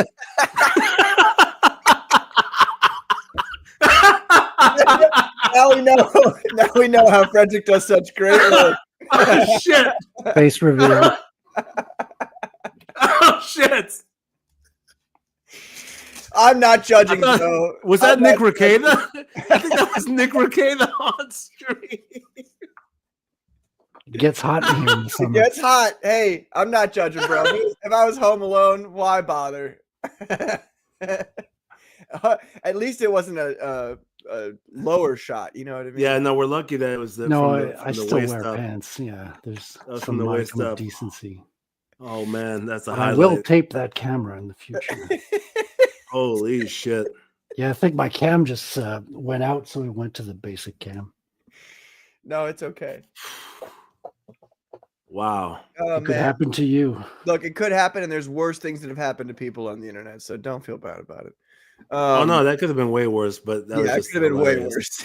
That's fucking hilarious. Like mid-stroke or something to a Florence Pugh picture. I'm like, oh, Frederick's looking up some bikini pics. Right. I got him going. You had on the camera with those pics from before. Oh man. But so yeah, Sentry was a cool character. I really like how it didn't end in a CGI bonanza with a million different bland CGI character fight. I liked how it was a more what's the word I'm looking for? It was not a fist fight at the end, because they fought Sentry once and they got totally slammed, which by the way another great like, he's essentially got Superman's powers. I mean, it seems he's got like telekinesis. You know what I mean? Telekinesis plus Superman's powers. So he's like horribly powerful. Technically, he's stronger than Superman because with Superman doesn't have telekinesis. Yeah, that's what it seems like. Yeah. So that was cool, and like you said, him just standing straight up the whole time and just like That was well done. Stopping people was cool. Him bending the shield, him turning the shield into a taco. That was actually a funny line. I will admit, I laughed at that one. Yeah, that was good. And and obviously you could tell, like, I don't want to kill you guys. Like, he wasn't like, he was literally doing the bare minimum to stop them from fighting him, which I thought was pretty cool. And then go ahead. Sorry, go ahead. Well, I was just gonna say, then the aesthetic for the Void, when the Void comes out, I loved that. That it's simple. It's not like this hyper CGI'd, like hyper detailed. This is what the Void looks like. It's literally just like, it's a shadow of him, but the eyes, the glint of his eyes are still there. Yeah. The teeth, when you see his teeth, I was like, yes, that's sick. That looks so cool. Like, I was a big fan of the way they made the Void look. You're so right about the simplicity of it, making it look good, because there is no CGI. He's just blacked out from the screen. Yeah, the visual effects guys were really good on this one. That was like one of the good points of this movie, I think. Yeah, VFX in general. Yeah, but that's my favorite scene was the problem Void. I would have would be the Winter Soldier tanks a car rolling towards him with his vibranium arm. We talked about this when we saw it in the trailer. Wouldn't work like that. He'd be a pancake.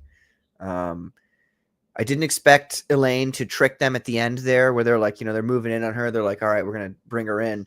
And then she walks through the thing, and then she turns it on them that they're the new. That was cool. I like that a lot. And then I really, really, really liked the line that came from Yelena, where she was like, this means that we own you now. And that was like that was a cool power play, I think. I would say if I were to rank this movie amongst all the Marvel movies, I would say it's better than any Ant-Man movie. The first Ant-Man movie being the best one. And I don't know. It's like it's middle of the road. Is it worth spending your money to go watch? Yes, because not only because it's decent enough to watch, it is a decent movie. That's what I'd say. It's a decent movie, but also it's a move back from like complete and utter shit that Marvel's been putting out back to like something that's actually kind of good. So I would say if you guys get the chance to go watch it, you should go watch it. It's a good movie. I mean, I agree. Going to the theater to see this movie is a good idea because the cinematography and the score. A lot of people have not been talking about the music. The music's actually very well done in this movie, especially in that last act, like I was talking about with Sentry. He has his own theme that kind of plays when he appears, and also if you haven't seen, well, actually, obviously we talked about spoilers, but if somebody hasn't seen any of the spoilers, it will hit you a lot more for sure to see that arc occur in the movie. Yeah. And I think if people have never like read the comics and don't know anything about that, they'll also be a lot more like the Sentry turning into the Void I knew that was going to happen. Like I was like, okay, this is exactly how this happens in the comics. But if people don't know that, then that's another thing. Hey, what's up, Katie? How are you? Hey, what's Katie. up? What's up? Hail Commandos. Hail chat. Hey, Katie. What's up? Hey, Carbon. Yes. You've been chilling now this past few days. I know I saw you. Kind of, sorta. I've been trying to get some clips out on Rumble and my second YouTube channel. Trying to get some of that caught up because I still got 4 more air clips to put out, and then Pastor Flash has been helping me with Rip Ass, and we got about 4 or 5 clips of that. So, kind of, sorta, just still clipping, but I'm definitely going to try to get some comics read this week. Definitely, I need to read them. I need to get caught up. So, but yeah, it's good. I thought you were taking a break, Katie. Well, I want to, but it's like these clips, man. It's like you can't really sit on them because if I wait the next week, then there's no relevance to them. If that makes sense, it's kind of like the news. You gotta stay up to date with the news, And then, you can't just be behind. So, and I worked on my You're store still today. I got a new store. So you're still able to post videos though, right? no, only on Oh my no. second clip Okay. channel and Rumble. Yeah. So I've been trying to Yeah. get So those out. what's the deal with this whole like? What are the rules about bullying? Because everybody talks shit about one another on YouTube. So like, what's the actual rule on that? I've asked myself that too, because so here's what has happened. So YouTube called it harassment and cyberbullying, just like the first warning I got, because it was the Jack show, and I was showing of my recorded clip of Shane's celebration stream when he was drunk, and I gave it to J Bam, and he ended up giving it to Anna, and that's how the clip got played. Well, Edwin, he was talking about Edwin, so I got a warning for that clip, and it got removed. I said, okay, well, that's weird. So I move on, and I get this clip out the other day, and it hits me. And what it was is it said that when John said, the F word. So what had happened is Edwin complained, filed a report on that clip, and he knew what would trigger YouTube to actually take a look at it, like to immediately look at it, because you could file a report on a stream or a clip, but sometimes it takes YouTube a minute to get around to it, especially if you don't have like 1,000 people behind you trying to go after the same clip or same channel, same live stream. So Edwin knew that, well, John said the F word, so I'm going to let YouTube know that he called me a cigarette. So that's what made YouTube quickly come at me because of that. He knew his way around it. So, because when John was saying the word, he wasn't talking about Edwin. He was talking about Yellow Flash. But the topic at the beginning, through halfway the clip, is about Edwin. So that's how Edwin was able to get my clip down, was he let them know, oh, they said the F word and it was about me. Here's the thing. I have so many clips of people saying the word, and Yeah, I we call Patrick that every week, and we've never had an issue. Some people are claiming, well, the AI caught a wind of it. I said, no, the AI wouldn't caught wind of it unless somebody complained. That's how it happens. So yeah, I have so many clips of people saying that. But these two clips that pertain to Edwin was the issue. So that's when I knew. I was like, it's you doing it, bro. I mean, I've got probably like 500 clips posted. Out of all those clips, these two are the ones I'm having issues with. And here recently. Right, and you did a Twitter post right after as well, like a lengthy post. Yes. So an hour, within the hour of striking my channel, the clip, he went on Twitter and pretty much complained about John and his situation with the Hawaiian Republican Party, which is actually what John talked about in that clip. So right then and there, I was like, yeah, you watched it, you didn't like it, so you false flagged me. Well, today I shared it. He pretty much comes out and admits that he did strike my channel without saying the word. But if you read it, it's pretty obvious. much him admitting to it. Yeah, no, of course it's obvious. I mean, that guy's. From now on, we're gonna have to use code names for everybody, so that way we can just openly insult after we say their code name. No, right? Fucking douchebags. So yeah. Man. Well, yeah, that's what I'm saying. I'm sitting there like, Edwin, if you were so butthurt about that, like you couldn't live a day in my shoes. Like literally, like I could have, if I was a fucking cunt, I would have hit a lot of channels, and I would hit like documentaries about me and stuff. I could literally take them all out. But I don't, because you know why, Carbon Heart? It's called freedom of speech. And as much as I hate it, as much as I hate that shit that's out there, that's their right to say it.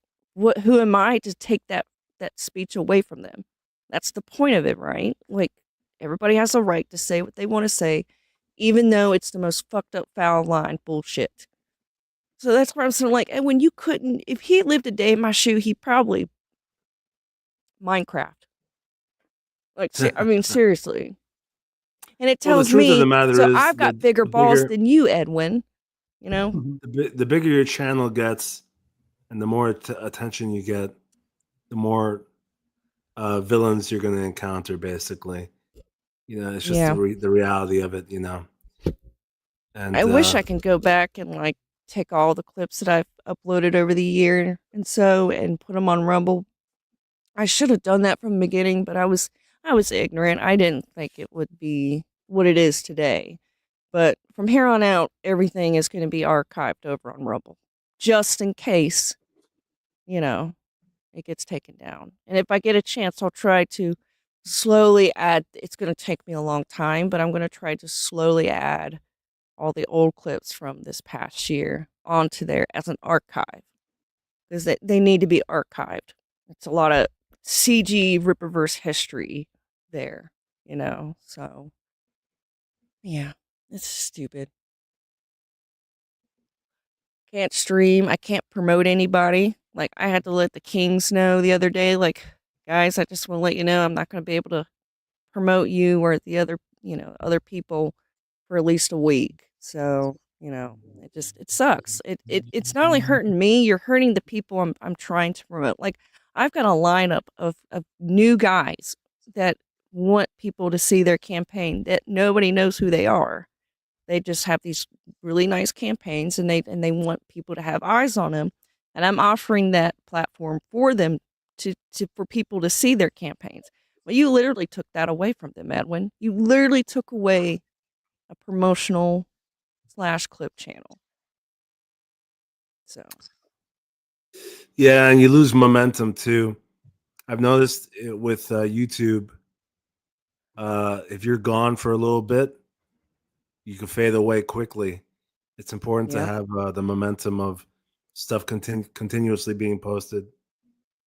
Yep. So it's gonna hurt me this week, but I'll get back on my feet. Yeah, no, you'll be fine though, because you know you're already a staple amongst you know, the main channels of Comicsgate. So there should be some punishment for false flagging though, because I mean that was all.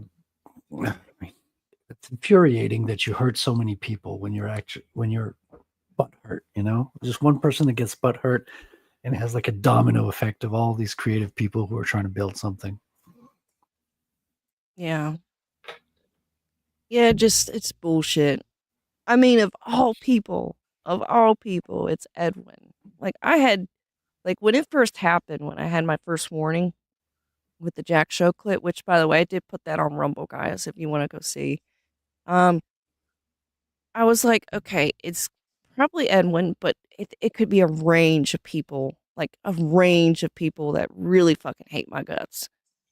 So then when this second one came about, I was like, son of a bitch. I had the gut instinct that it was Edwin, and sure enough, I was right. I knew in my heart that's who that was. So, but yeah, I just hate it because I can't promote people this week, you know? Yeah. Like, I was planning to do some live streams, late night live streams, get some promotion out there, you know, all that kind of stuff. I had things set up and planned, and nope. So it's like, well, I guess I am sort of taking the week off. I mean, I'm still posting the clips because it's what's going on now. I have to stay on top of it. But can you do any streaming on Rumble? Is that? Yes, I can. Yeah, I thought about doing that this weekend, doing a Rumble stream and go over everything that has happened, you know, and I thought about streaming to my clip channel, but I'm kind of worried about that one getting hit if I mention anything of him, you know? So it's like, I got to stick to Rumble for right now. People are going to be using this tactic from now on, where if their name is mentioned directly and then you use, you know, any kind of bad words about them, they'll use that opportunity to fuck with your channel. So, I mean, it sounds funny, but the whole code name thing or nickname, I'm serious. Like, I'm gonna come up with nicknames for everybody and then just make fun of them that way. I think it's a smart thing to do. Yeah, I think it's smart, but it sucks that you have to do that though, because of bullies that have hurt fifis. It's almost this like is a bully that trail of freedom literally of speech. Yeah, that's what I was telling Carbon, was like, I could have strike so many channels and so many videos of me, but I don't, because that's their freedom of speech. That's their right to say what they want to say, no matter how false, how messed up and fucked up it is. I have to be like, well, that's their right. They have that right to do that. And I can't, it's not my job to take that right away. I'm not in that position to do it. I'm a real conservative, unlike, Methwin. Well, you have to stick to your principles. If you've got principles, stick to them. If you don't stick to them, then they're not principles. And exactly. BA, what's up, BA? He says, bunch of cowards. How you doing, BA? Oh, BA. Hey, BA. Yeah, it's just I don't know. I had a big clip channel. I've talked to over the course of months, and they tell me they get this all the time, literally. So it's that's the thing about clip channels. It's like, yeah, anybody could do it, but you're running a risk because people don't like being clipped.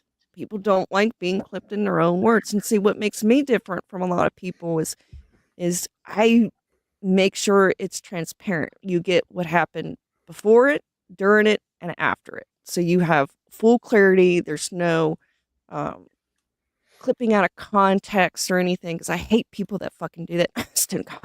But I hate people that do that. It's bullshit. If you're going to be a clipper, you need to be honest with your viewers of what you're putting out there. So, yeah.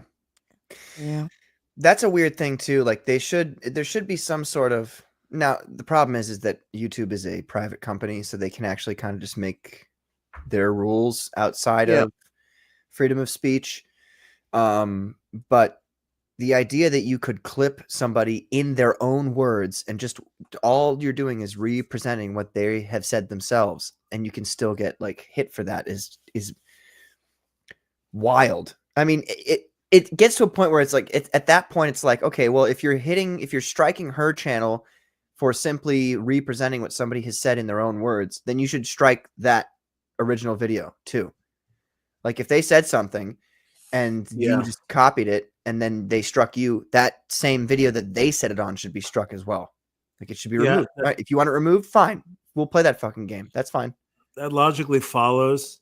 I mean, I was thinking that I didn't want to say it because it is strange that he went after you, Katie, and he didn't go after John or whoever, or Shane. Yeah, but they've got more money to fight it. That's what it is. I think that's what it is. Well, and they know how to fight it. Yeah. That's the thing too.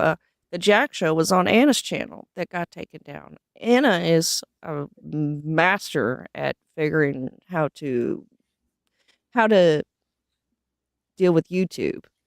And so they know that they can't pull that on her, because she knows what she knows how to do it. She knows how to get that strike off.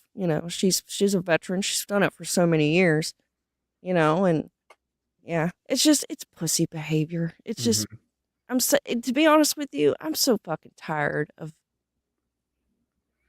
people thinking I'm like a soft target, that I'm a pushover, that I'm just fucking tired of it. Like, fuck you. I'm not a soft target. I'm not someone that you can just come at me because it's easy. Like, no, fuck you. I'm gonna make it difficult for you to come at me in my channel. I'm gonna make it 10 times more difficult now. So it's aggravating. I'm so tired of it. You are a little bit easier to push over, though, Katie. I mean, what are you, 130? You weigh too about kind-hearted. 130, 5'7". No, if you saw that picture of her with Camelot, Katie's like 7 feet tall. You're tall, right? Yeah. 5'10"? Yeah. I'm 5'8". You're 5'8". Yeah. You're so short. Oh my god. Well, that's why Camelot was looking at me like, oh, she's taller than me. I'm like, dude, we look right into each other's eyes. You're the same height as me. There's no way that I'm taller than you. Oh man, like, that's funny. Everybody lies. Yeah, man. Everybody lies. Patrick, how tall are you? I'm 5'11". Oh, really? Really? Somebody else told me the other day, they're like, "You're 6 feet." I'm like, "No, dude, I'm not. I can promise you, I'm 5'11". Well, when it's a 1 inch difference, you could pull off the lie when it's a 1 inch. Yeah, but I don't. In all cases, think that you would look. I think if we were to meet each other and you were to meet me, you would think I'm 5'11". I don't think you would look at me and be like, "He's 6 feet." I don't think you would. Yeah, but in the dating apps, you put 6 feet. Yeah, I guess. Well, if I stand up really straight all the time, then yeah. Yeah, there are tricks though. The hair makes a difference. You got like 1 inch on the height of your hair there, and then if you're wearing boots, that'll give you an inch also. Yeah. I'm pretty average, is what I would say. Although I will say, it feels to me like most people are taller than me. I don't know why. It feels to me like most people are older than me, taller than me, and like more adult than me. And I don't know if that's because of just my personality, the way I am, where I just joke about everything all the time. And I just feel like I'm more of a kid than people. I assumed you were average height. Was that 5'10"? Oh yeah, 5'10" is average. Actually, I think it's even lower than that, right? The average male height is like maybe 5'9". Something around there is what I thought you were. I'm happy that you weren't shorter, because if I found out you were like 5'7", I'd be like, oh god. No. No, I'm not short, but I'm not. I wouldn't call myself tall. No, 5'10", 5'11" is a good height. It is. I'm actually 5'11" also. It's a funny thing. Nice. Really? Oh, that's funny. I'm also 5'11". Oh my god, you're all taller than me. Based Commandos here. That's right. I'm gonna rename it to Commandos 5'11". Yeah. 511. Yeah. The 511, man. The 511. Speaking of, since I've got you all here, by the way, Frederick, I'm sorry, I didn't want to bring it up again, but now I can't. Like, now I'm thinking, like, is he only wearing gloves? Of course. He's only wearing gloves. Dude, that was hilarious. That was fucking funny. Yeah, that's funny. I went back to see. It's not so bad. No, it's not that it was bad. It's just no. You got caught red-handed. Right. The look on your face, you were like, oh. Yeah, well, I was surprised because I'm always on the cam here, and it's on an adapter kind of a thing, like USB to USB-C. So it flickers, camera goes out, it backs up to the camera on the laptop. Wasn't expecting that. Put a bit of tape on it now. Priceless. I just want to get that should be your like profile picture. You just right. That's my default avatar. That look of you, like. It's great. By the way, Patrick, I wanted to congratulate you on being Ballers. That was really good. You did a great job. I really enjoyed listening to that while I was at work. Thank you. I worry sometimes, and you guys can. I trust you guys. You guys have been here with me, and you tell me the truth about things. Sometimes I feel like, well, just to be brutally honest with you, I feel like maybe I was drinking too much and was being too it's not like I was slammed and drunk and like you felt good. I worry sometimes that maybe I said some things maybe I shouldn't have said, like the whole Asian N-word thing. I don't know. Actually, that was the best stuff that you did on the show. Was it? Okay. Yeah, it was bro, funny. just have fun. No, you were fine. Just have fun. I wasn't, you guys have never heard me you. say the N-word in real, you've never heard me, because I don't do that, but it was fun. It was an act. It was, here's my genuine reaction though, since you're bringing it up. When you're just having fun and you're just saying whatever, those are the best moments. When you start thinking about it too much and then you want to correct yourself, is when it becomes awkward. Okay. Just avoid doing that, man. Just fucking let it out. So apologize for nothing is what you're saying. Exactly. Yeah, just be yourself. Like you're very entertaining. You're charming. You're very good at what you do, Patrick. And you just need to have confidence in yourself and believe in yourself. And Carbon's right. You don't want to overthink it. Just go in there and be yourself, man. Just think of it as we are all sitting at the bar and shooting shit. And, well, that's exactly, yeah. And that's the way I look at all these conversations with people is, we're just hanging out. We're having a good time. We're drinking some beers. We're, it's nothing serious. It's nothing. Being caught with their shirt off. Just like at the bar, Yeah, just it's the same thing at the bar. No, I mean that's kind of the way I look at it. Is like we're having a good time at the bar. We're hanging out. We're saying some maybe little off the cuff, maybe what's the word people use? Off color jokes, if you will. Blue color. Although mine was very on color.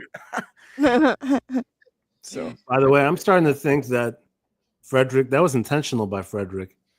I'm thinking he wanted to honeypot the ladies. There's some ladies in the chat, and that was an intentional accident there. I'm working. Oh, hey. I'm building a legend here, Carbon. Whoops! One frame at a time. You had a good angle there. You got an isometric angle. You turned. It was perfectly posed. My accidents are aesthetic.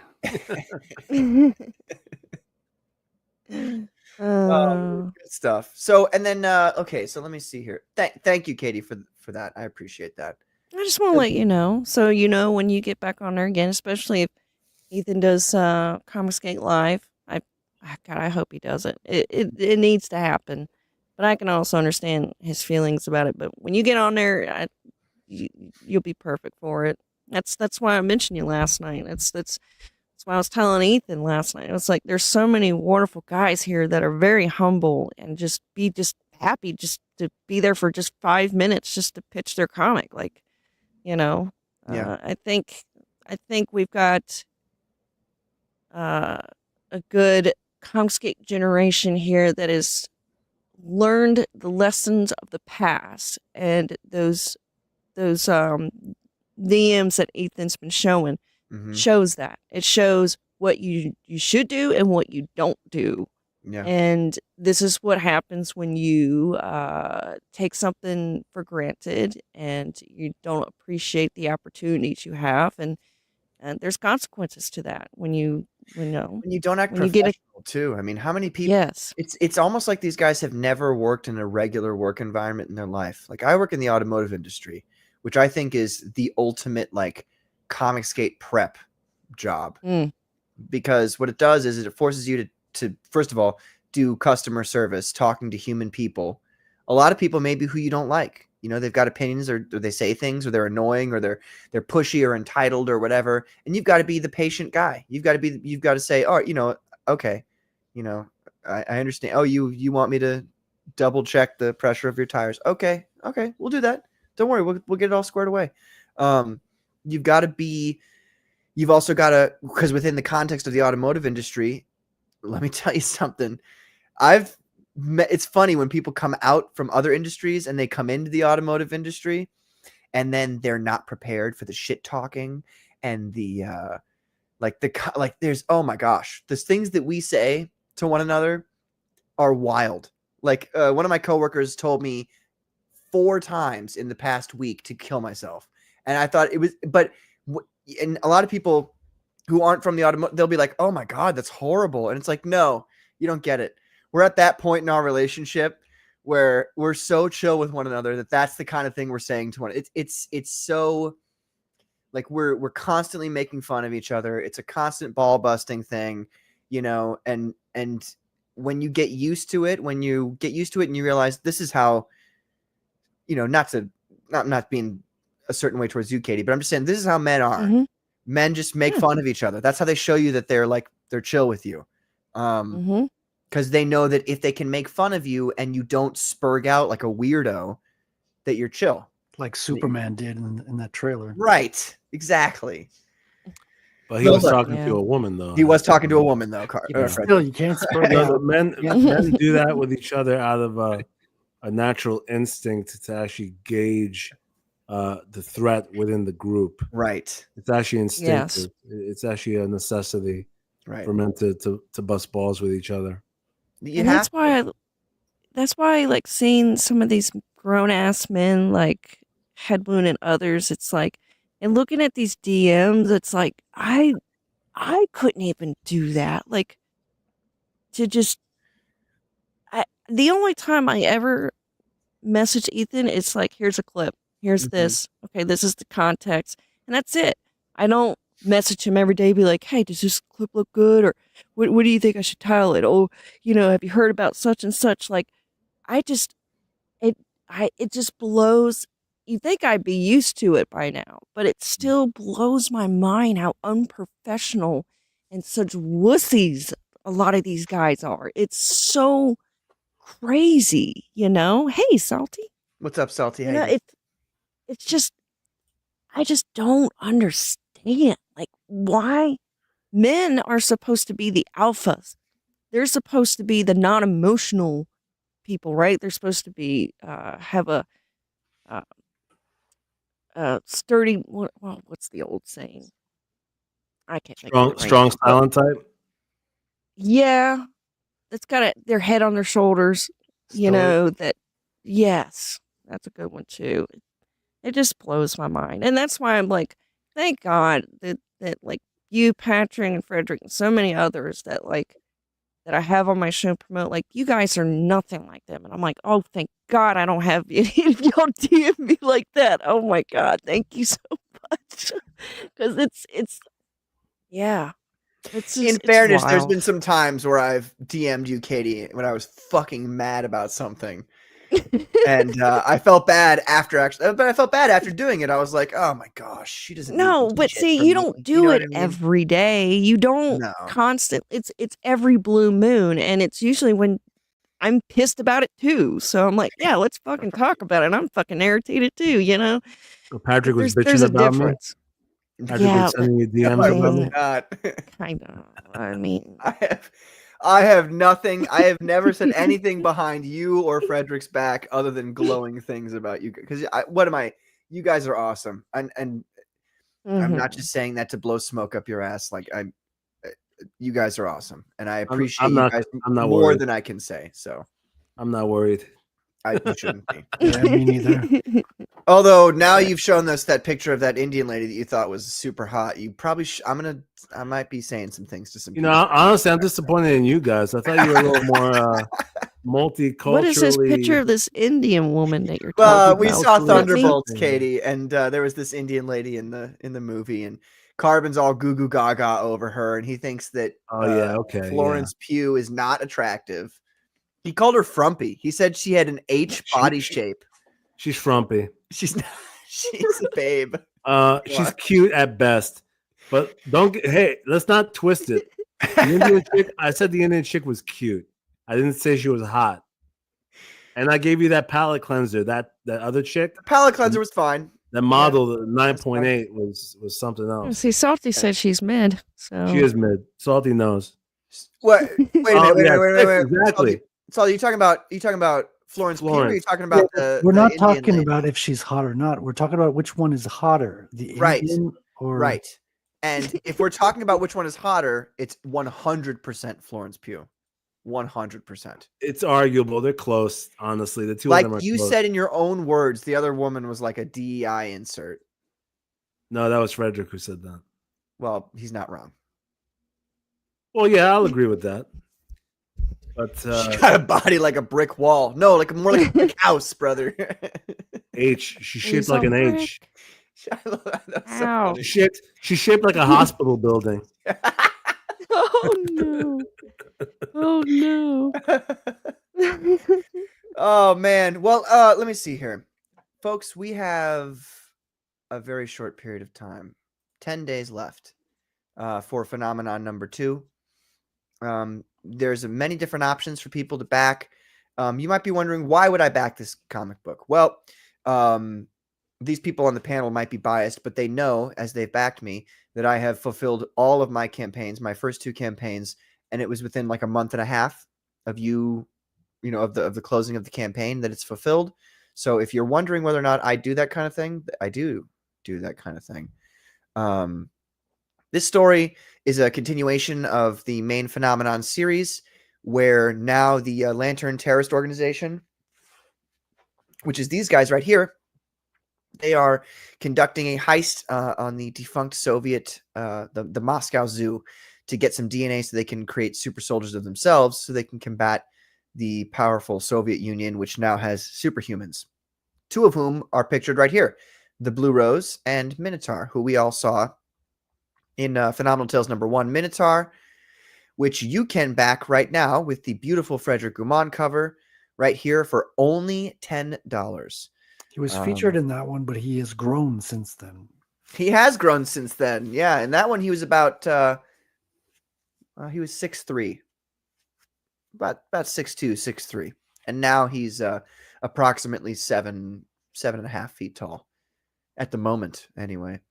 So yeah, he's got superpowers now. So this is the origin story, essentially, comic book for him. And then we've got now he's got superpowers.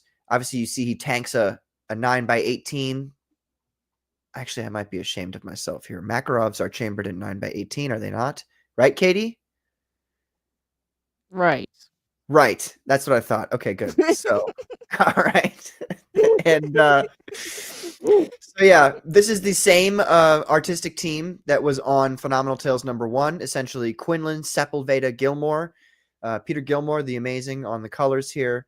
He's done fantastic work for me and everybody who gives him work to do. There's other things. I'm going to hold off on that for a second. And then we've got, if you're interested, there's the Lolos D variant cover. This is going to be a fantastic, beautiful cover. I've got 6 backers right now. I'm hoping to get that to like 10 by the end of the campaign, because I like to print about 50 minimum of a comic book cover. So I'd like to get that to like 10 or as many as people as we can get. But everybody loves the Lolos D. And this is by Vasilis Lolos with colors by Peter Gilmore in the style of Vasilis Lolos, so the Europunk style. It's a very unique cover. You're never going to see a cover like this again on a Phenomenon comic book. I mean, in the sense of like, this cover is like almost exclusively like the artist oriented and less, it's less more, it's less the story oriented and my aesthetic for my comic oriented and more. I'm just going to let the artist do whatever he wants to do. Beautiful stuff. Beautiful stuff. And then we've got obviously the Paul Revauche cover, cover A. We've got the official cover of the comic book, which is the black and white Peter Gilmore cover here. These covers are all the official covers of all my Phenomenon comics, all the black and whites. We've got the chromatically enhanced edition. And then obviously here we have Phenomenal Tales Minotaur #1 with the Guman cover. So, Phenomenon is going to be approximately 46 to 48 pages of sci-fi thriller. And this is, like I said, if you guys want to get in on the ground floor of, I mean, sometimes you shy away from saying these things. I think that Phenomenon is going to be one of the biggest IPs ever. I'm just saying that. And I think that. I mean that. And so if you want to get in on the ground floor of it before it becomes a Netflix original and, there's toys and keychains or accessories, action figures, posters, t-shirts, right, exactly. bed settings. It's going to be made into a Netflix original, and then once that gets the attention of the Russian Federation, the Russians are going to contact me, and we're going to make a 3-part movie series with Russian actors, and it's going to be in Russian. It's going to be fantastic. It's going to be absolutely spectacular. So Phenomenon #2, ladies and gentlemen, back this if you can. It's pretty cheap, $15 for one comic book, $8 shipping in America. So $23 is the your buy-in if you're in America. And like I said, you're going to get 48 pages, almost 50 pages of comic book for $15. So I'd buy that for $1 or $23. It's Putin approved. It is Putin approved. I bet you if Putin read it, he'd be like, "This is good comic. This is #1 comic." I think that's what he would say. You need to get an AI recommendation by Putin. That'd be amazing, dude. You're right. I should. That'd be so funny. His #1 comic in Soviet Union. #1 comic. You want to help Russia take over Ukraine? Buy comic, please. Salty, yes, 9x18, yes, sir. Pat, drop that link. Which link for my comic book? I'll drop it. I'll drop it. And while we're on the I topic was thinking of that too, Frederick. what? Drop it like it's Drop hot. it like it's hot. Oh, yeah. Drop it like it's hot. I was about to say, but Frederick beat me to You it. guys are showing your age. Oh, hush, young one. Katie, I think a lot of people when we are on channels together and they don't really know that we know each other, I think they think that we like hate each other because we're I know, isn't that constantly crazy? talking shit towards one another. I think it's really funny. It's like more like a brother and sister relationship. know. You know? Yesterday, you were like, "Shut the fuck up, Patrick." You said that like 3 times. I was dying. Oh man. Ladies and gentlemen, here, if you get a chance here, we've only got a few days left on this. I think it's 2 or 3 days. 3 days left. Well, that includes today. So approximately 2 days left for Silence Do Good by our good friend Salty. We are less than $300 away from the 13K mark here. So, I mean, I know we can get there, guys. There's a bunch of different options here. The A cover has now, since we reached 10K, it's become a foil cover. So, I mean, I would highly recommend that one if you can get that. And then obviously we've got the Dan Lawless cover. We've got the Eric Weathers cover. And then another Salty cover here. And then we've got the T-shirts. We've got all 4 covers. There's a bunch of different options for everybody to get, to get in. I'm not going to say that phrase. I fucking hate that phrase. Get in where you fit in. I hate that. Back this comic book because it's going to be a good comic book. It has something actually of value to say about the AI, essentially the AI apocalypse that's about to take over the world. So check this out. I'm going to play the trailer here. Let's play the trailer.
Very sick indeed. Great Check it out. trailer. Yeah, it really is. I wonder who made that.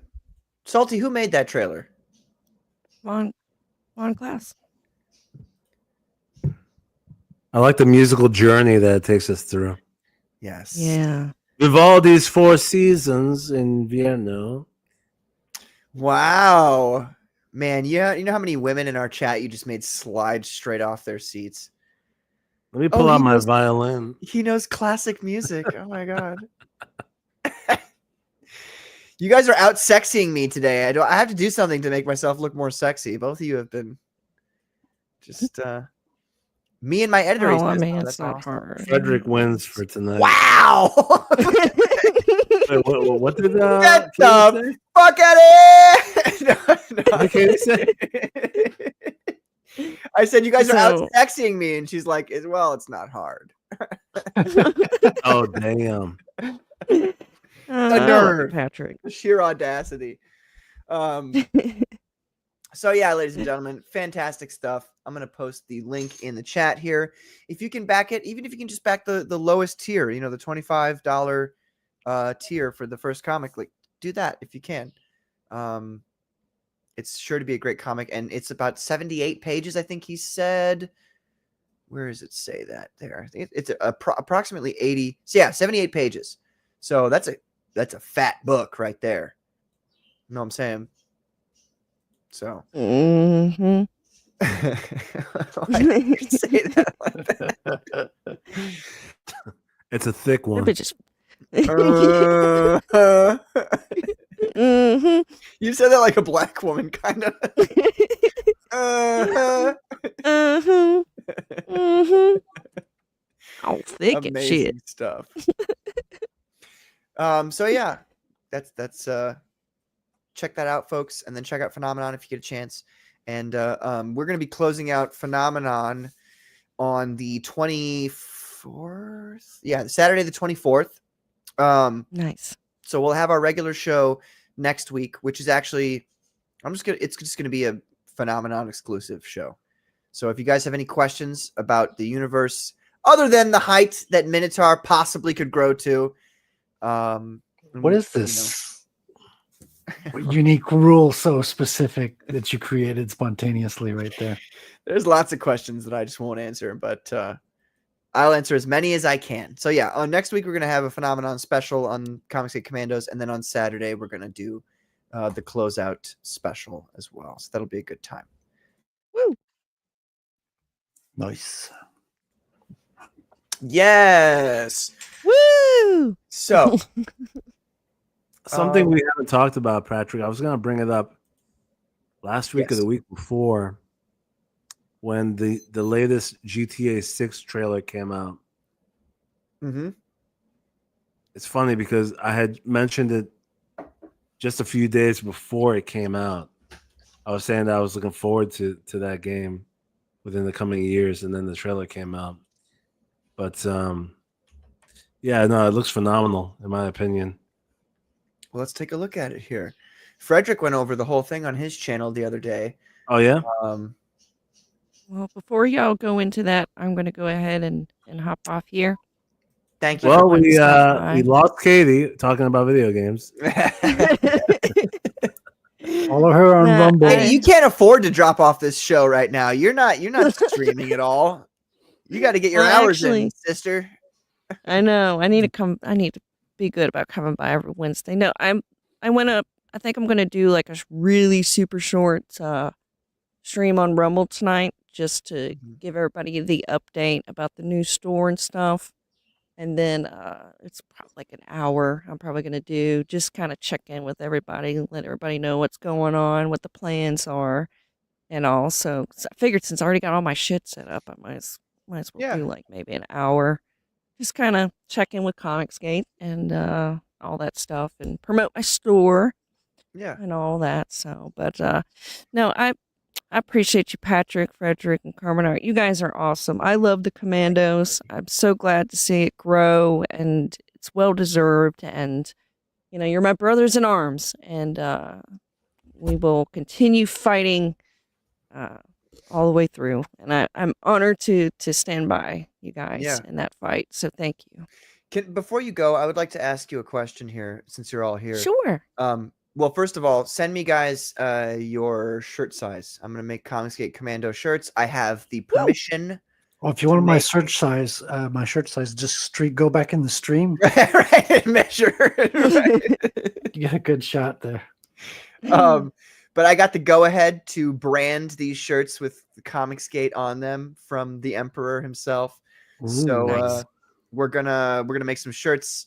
And so just send me your shirt size when you get a chance. And if I don't already have your address, which actually for you three I already do, so I can that won't be a problem. And we'll send that out when I get those made. The other thing is I would like to do some sort of Midwestern Comicsgate meetup. Now I know you're not quite Midwestern, a lot of you guys, but I mean Frederick's loaded, so he can just roll over whenever, you know what I mean?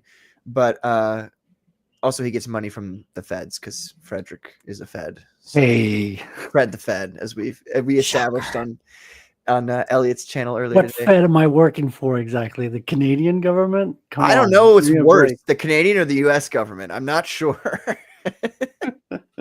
But yeah, I'd like to set up something where, because I think there's a lot of people in the Midwest in Comicsgate who would like to meet up. And obviously, we'll try to get as many of the big old Comicsgate people on here as possible. Salty's not incorrect. The Chattanooga Comic Con. This is something that I've been looking. He's messaged it to me, and I'm looking at it now. I'm eyeing it up. So it's a possibility. Well, what Chattanooga's where? Tennessee? Yeah, Tennessee. Okay. And when is that? Cool. Yeah, September 27th. Oh, that's actually through 29th, I think. That's a good date. So That's a good date. that's something that I've been considering. I've been to a con as a guest, but I've obviously never been a person at a con. So that might be something that we do. I'll have to look at my schedule and figure out what the heck's going on there. But I would like Commando show from there. Yeah, I mean, it'd be great, and I think it'd be a lot of fun. And but even with that aside, even the Chattanooga con, I'd like to do like an exclusive, like rent out a place and just have a party essentially, and we would do a show too at the venue with everybody. That's there. A great idea. Or maybe an Airbnb. It could be, yeah. I mean, it depends on how many people seem interested. And Airbnb is 100% an option. But I would like to set something up. One, because if I'm gonna end up betraying everybody in Comicsgate, I have to I've got to set up like an event that we all get to, so That's I can try to take the Yeah. reins of power from people. You know what I'm saying? Mm-hmm. So, no, obviously, I just want to have fun with people, and I'd like to meet a lot of people who we all see in the chat all the time. I'd love to meet you guys. Like, I think it'd be really, really cool. So, It's a great idea, man. Honestly, the Chattanooga September is a good month in terms of planning from here till then, and I like Tennessee. Yeah, travel's not too bad Tennessee's for me. beautiful. Yeah, same here. My co-host on the live other there. show is from Tennessee, Billy Bobsack. Billy, I bet. The Smoky I Mountains. was gonna guess it was Oh. Billy, just from the accent, I loved it when But I I think went down that'd be to great. Nashville last year. Yeah, And I'll do some promoting on it too. So get it how you want to set up, and I'll promote the shit out of that. And it's gonna be a hard, because I don't want to. The main thing I'm concerned with right now is I could get a venue easily. There's people I can talk to in St. Louis, but I'm not sure everybody'd want to come to St. Louis. And so then it'd be like, okay, well, where's the best location for the most amount of people? But Chattanooga will be a thing. I mean, I don't know if I necessarily am gonna be there. I really want to. We'll see what happens. But that'll be a thing outside of the Midwest meetup, as it were.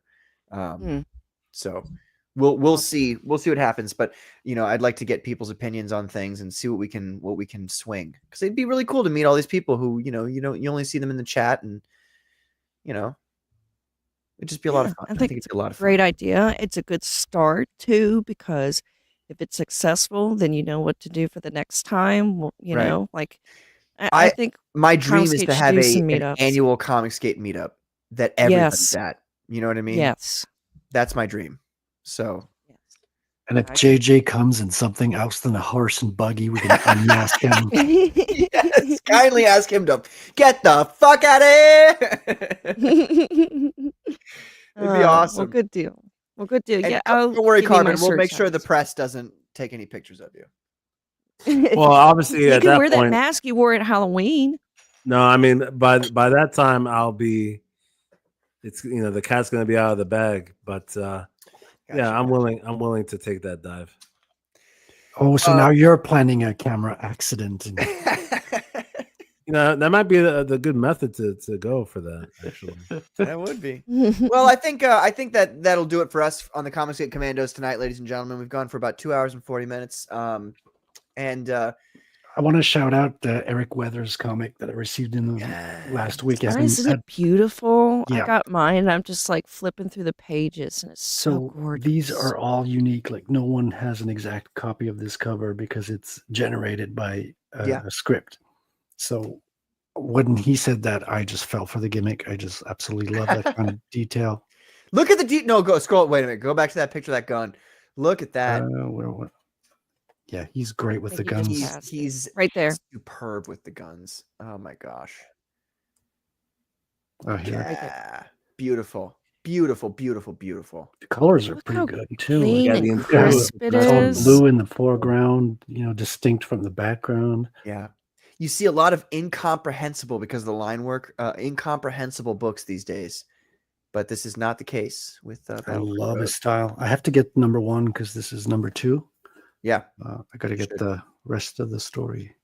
But I wanted to shout him out before the end of the show. So shout out, Eric. Good job. And you actually reminded me too, because I've got a ton of. I mean, I'm wearing the Blood and Sword shirt right now. I read Blood and Sword #2. I read half of Cordrath, and I read all of Mythicals 3. So we'll talk about that on the next show during the Phenomena Nova. Kind of no. It's a word we don't say. We don't say that. That's going on your permanent record, Frederick. Anyway, folks, control I'm so sorry. Yeah, he does. He's gonna knock it off. Anyway, thanks everybody for being here tonight. Thank you, Carbon. Thank you, Frederick. Thank you, Katie. It's been a great night, and we will see you all next week. Good night. Goodbye.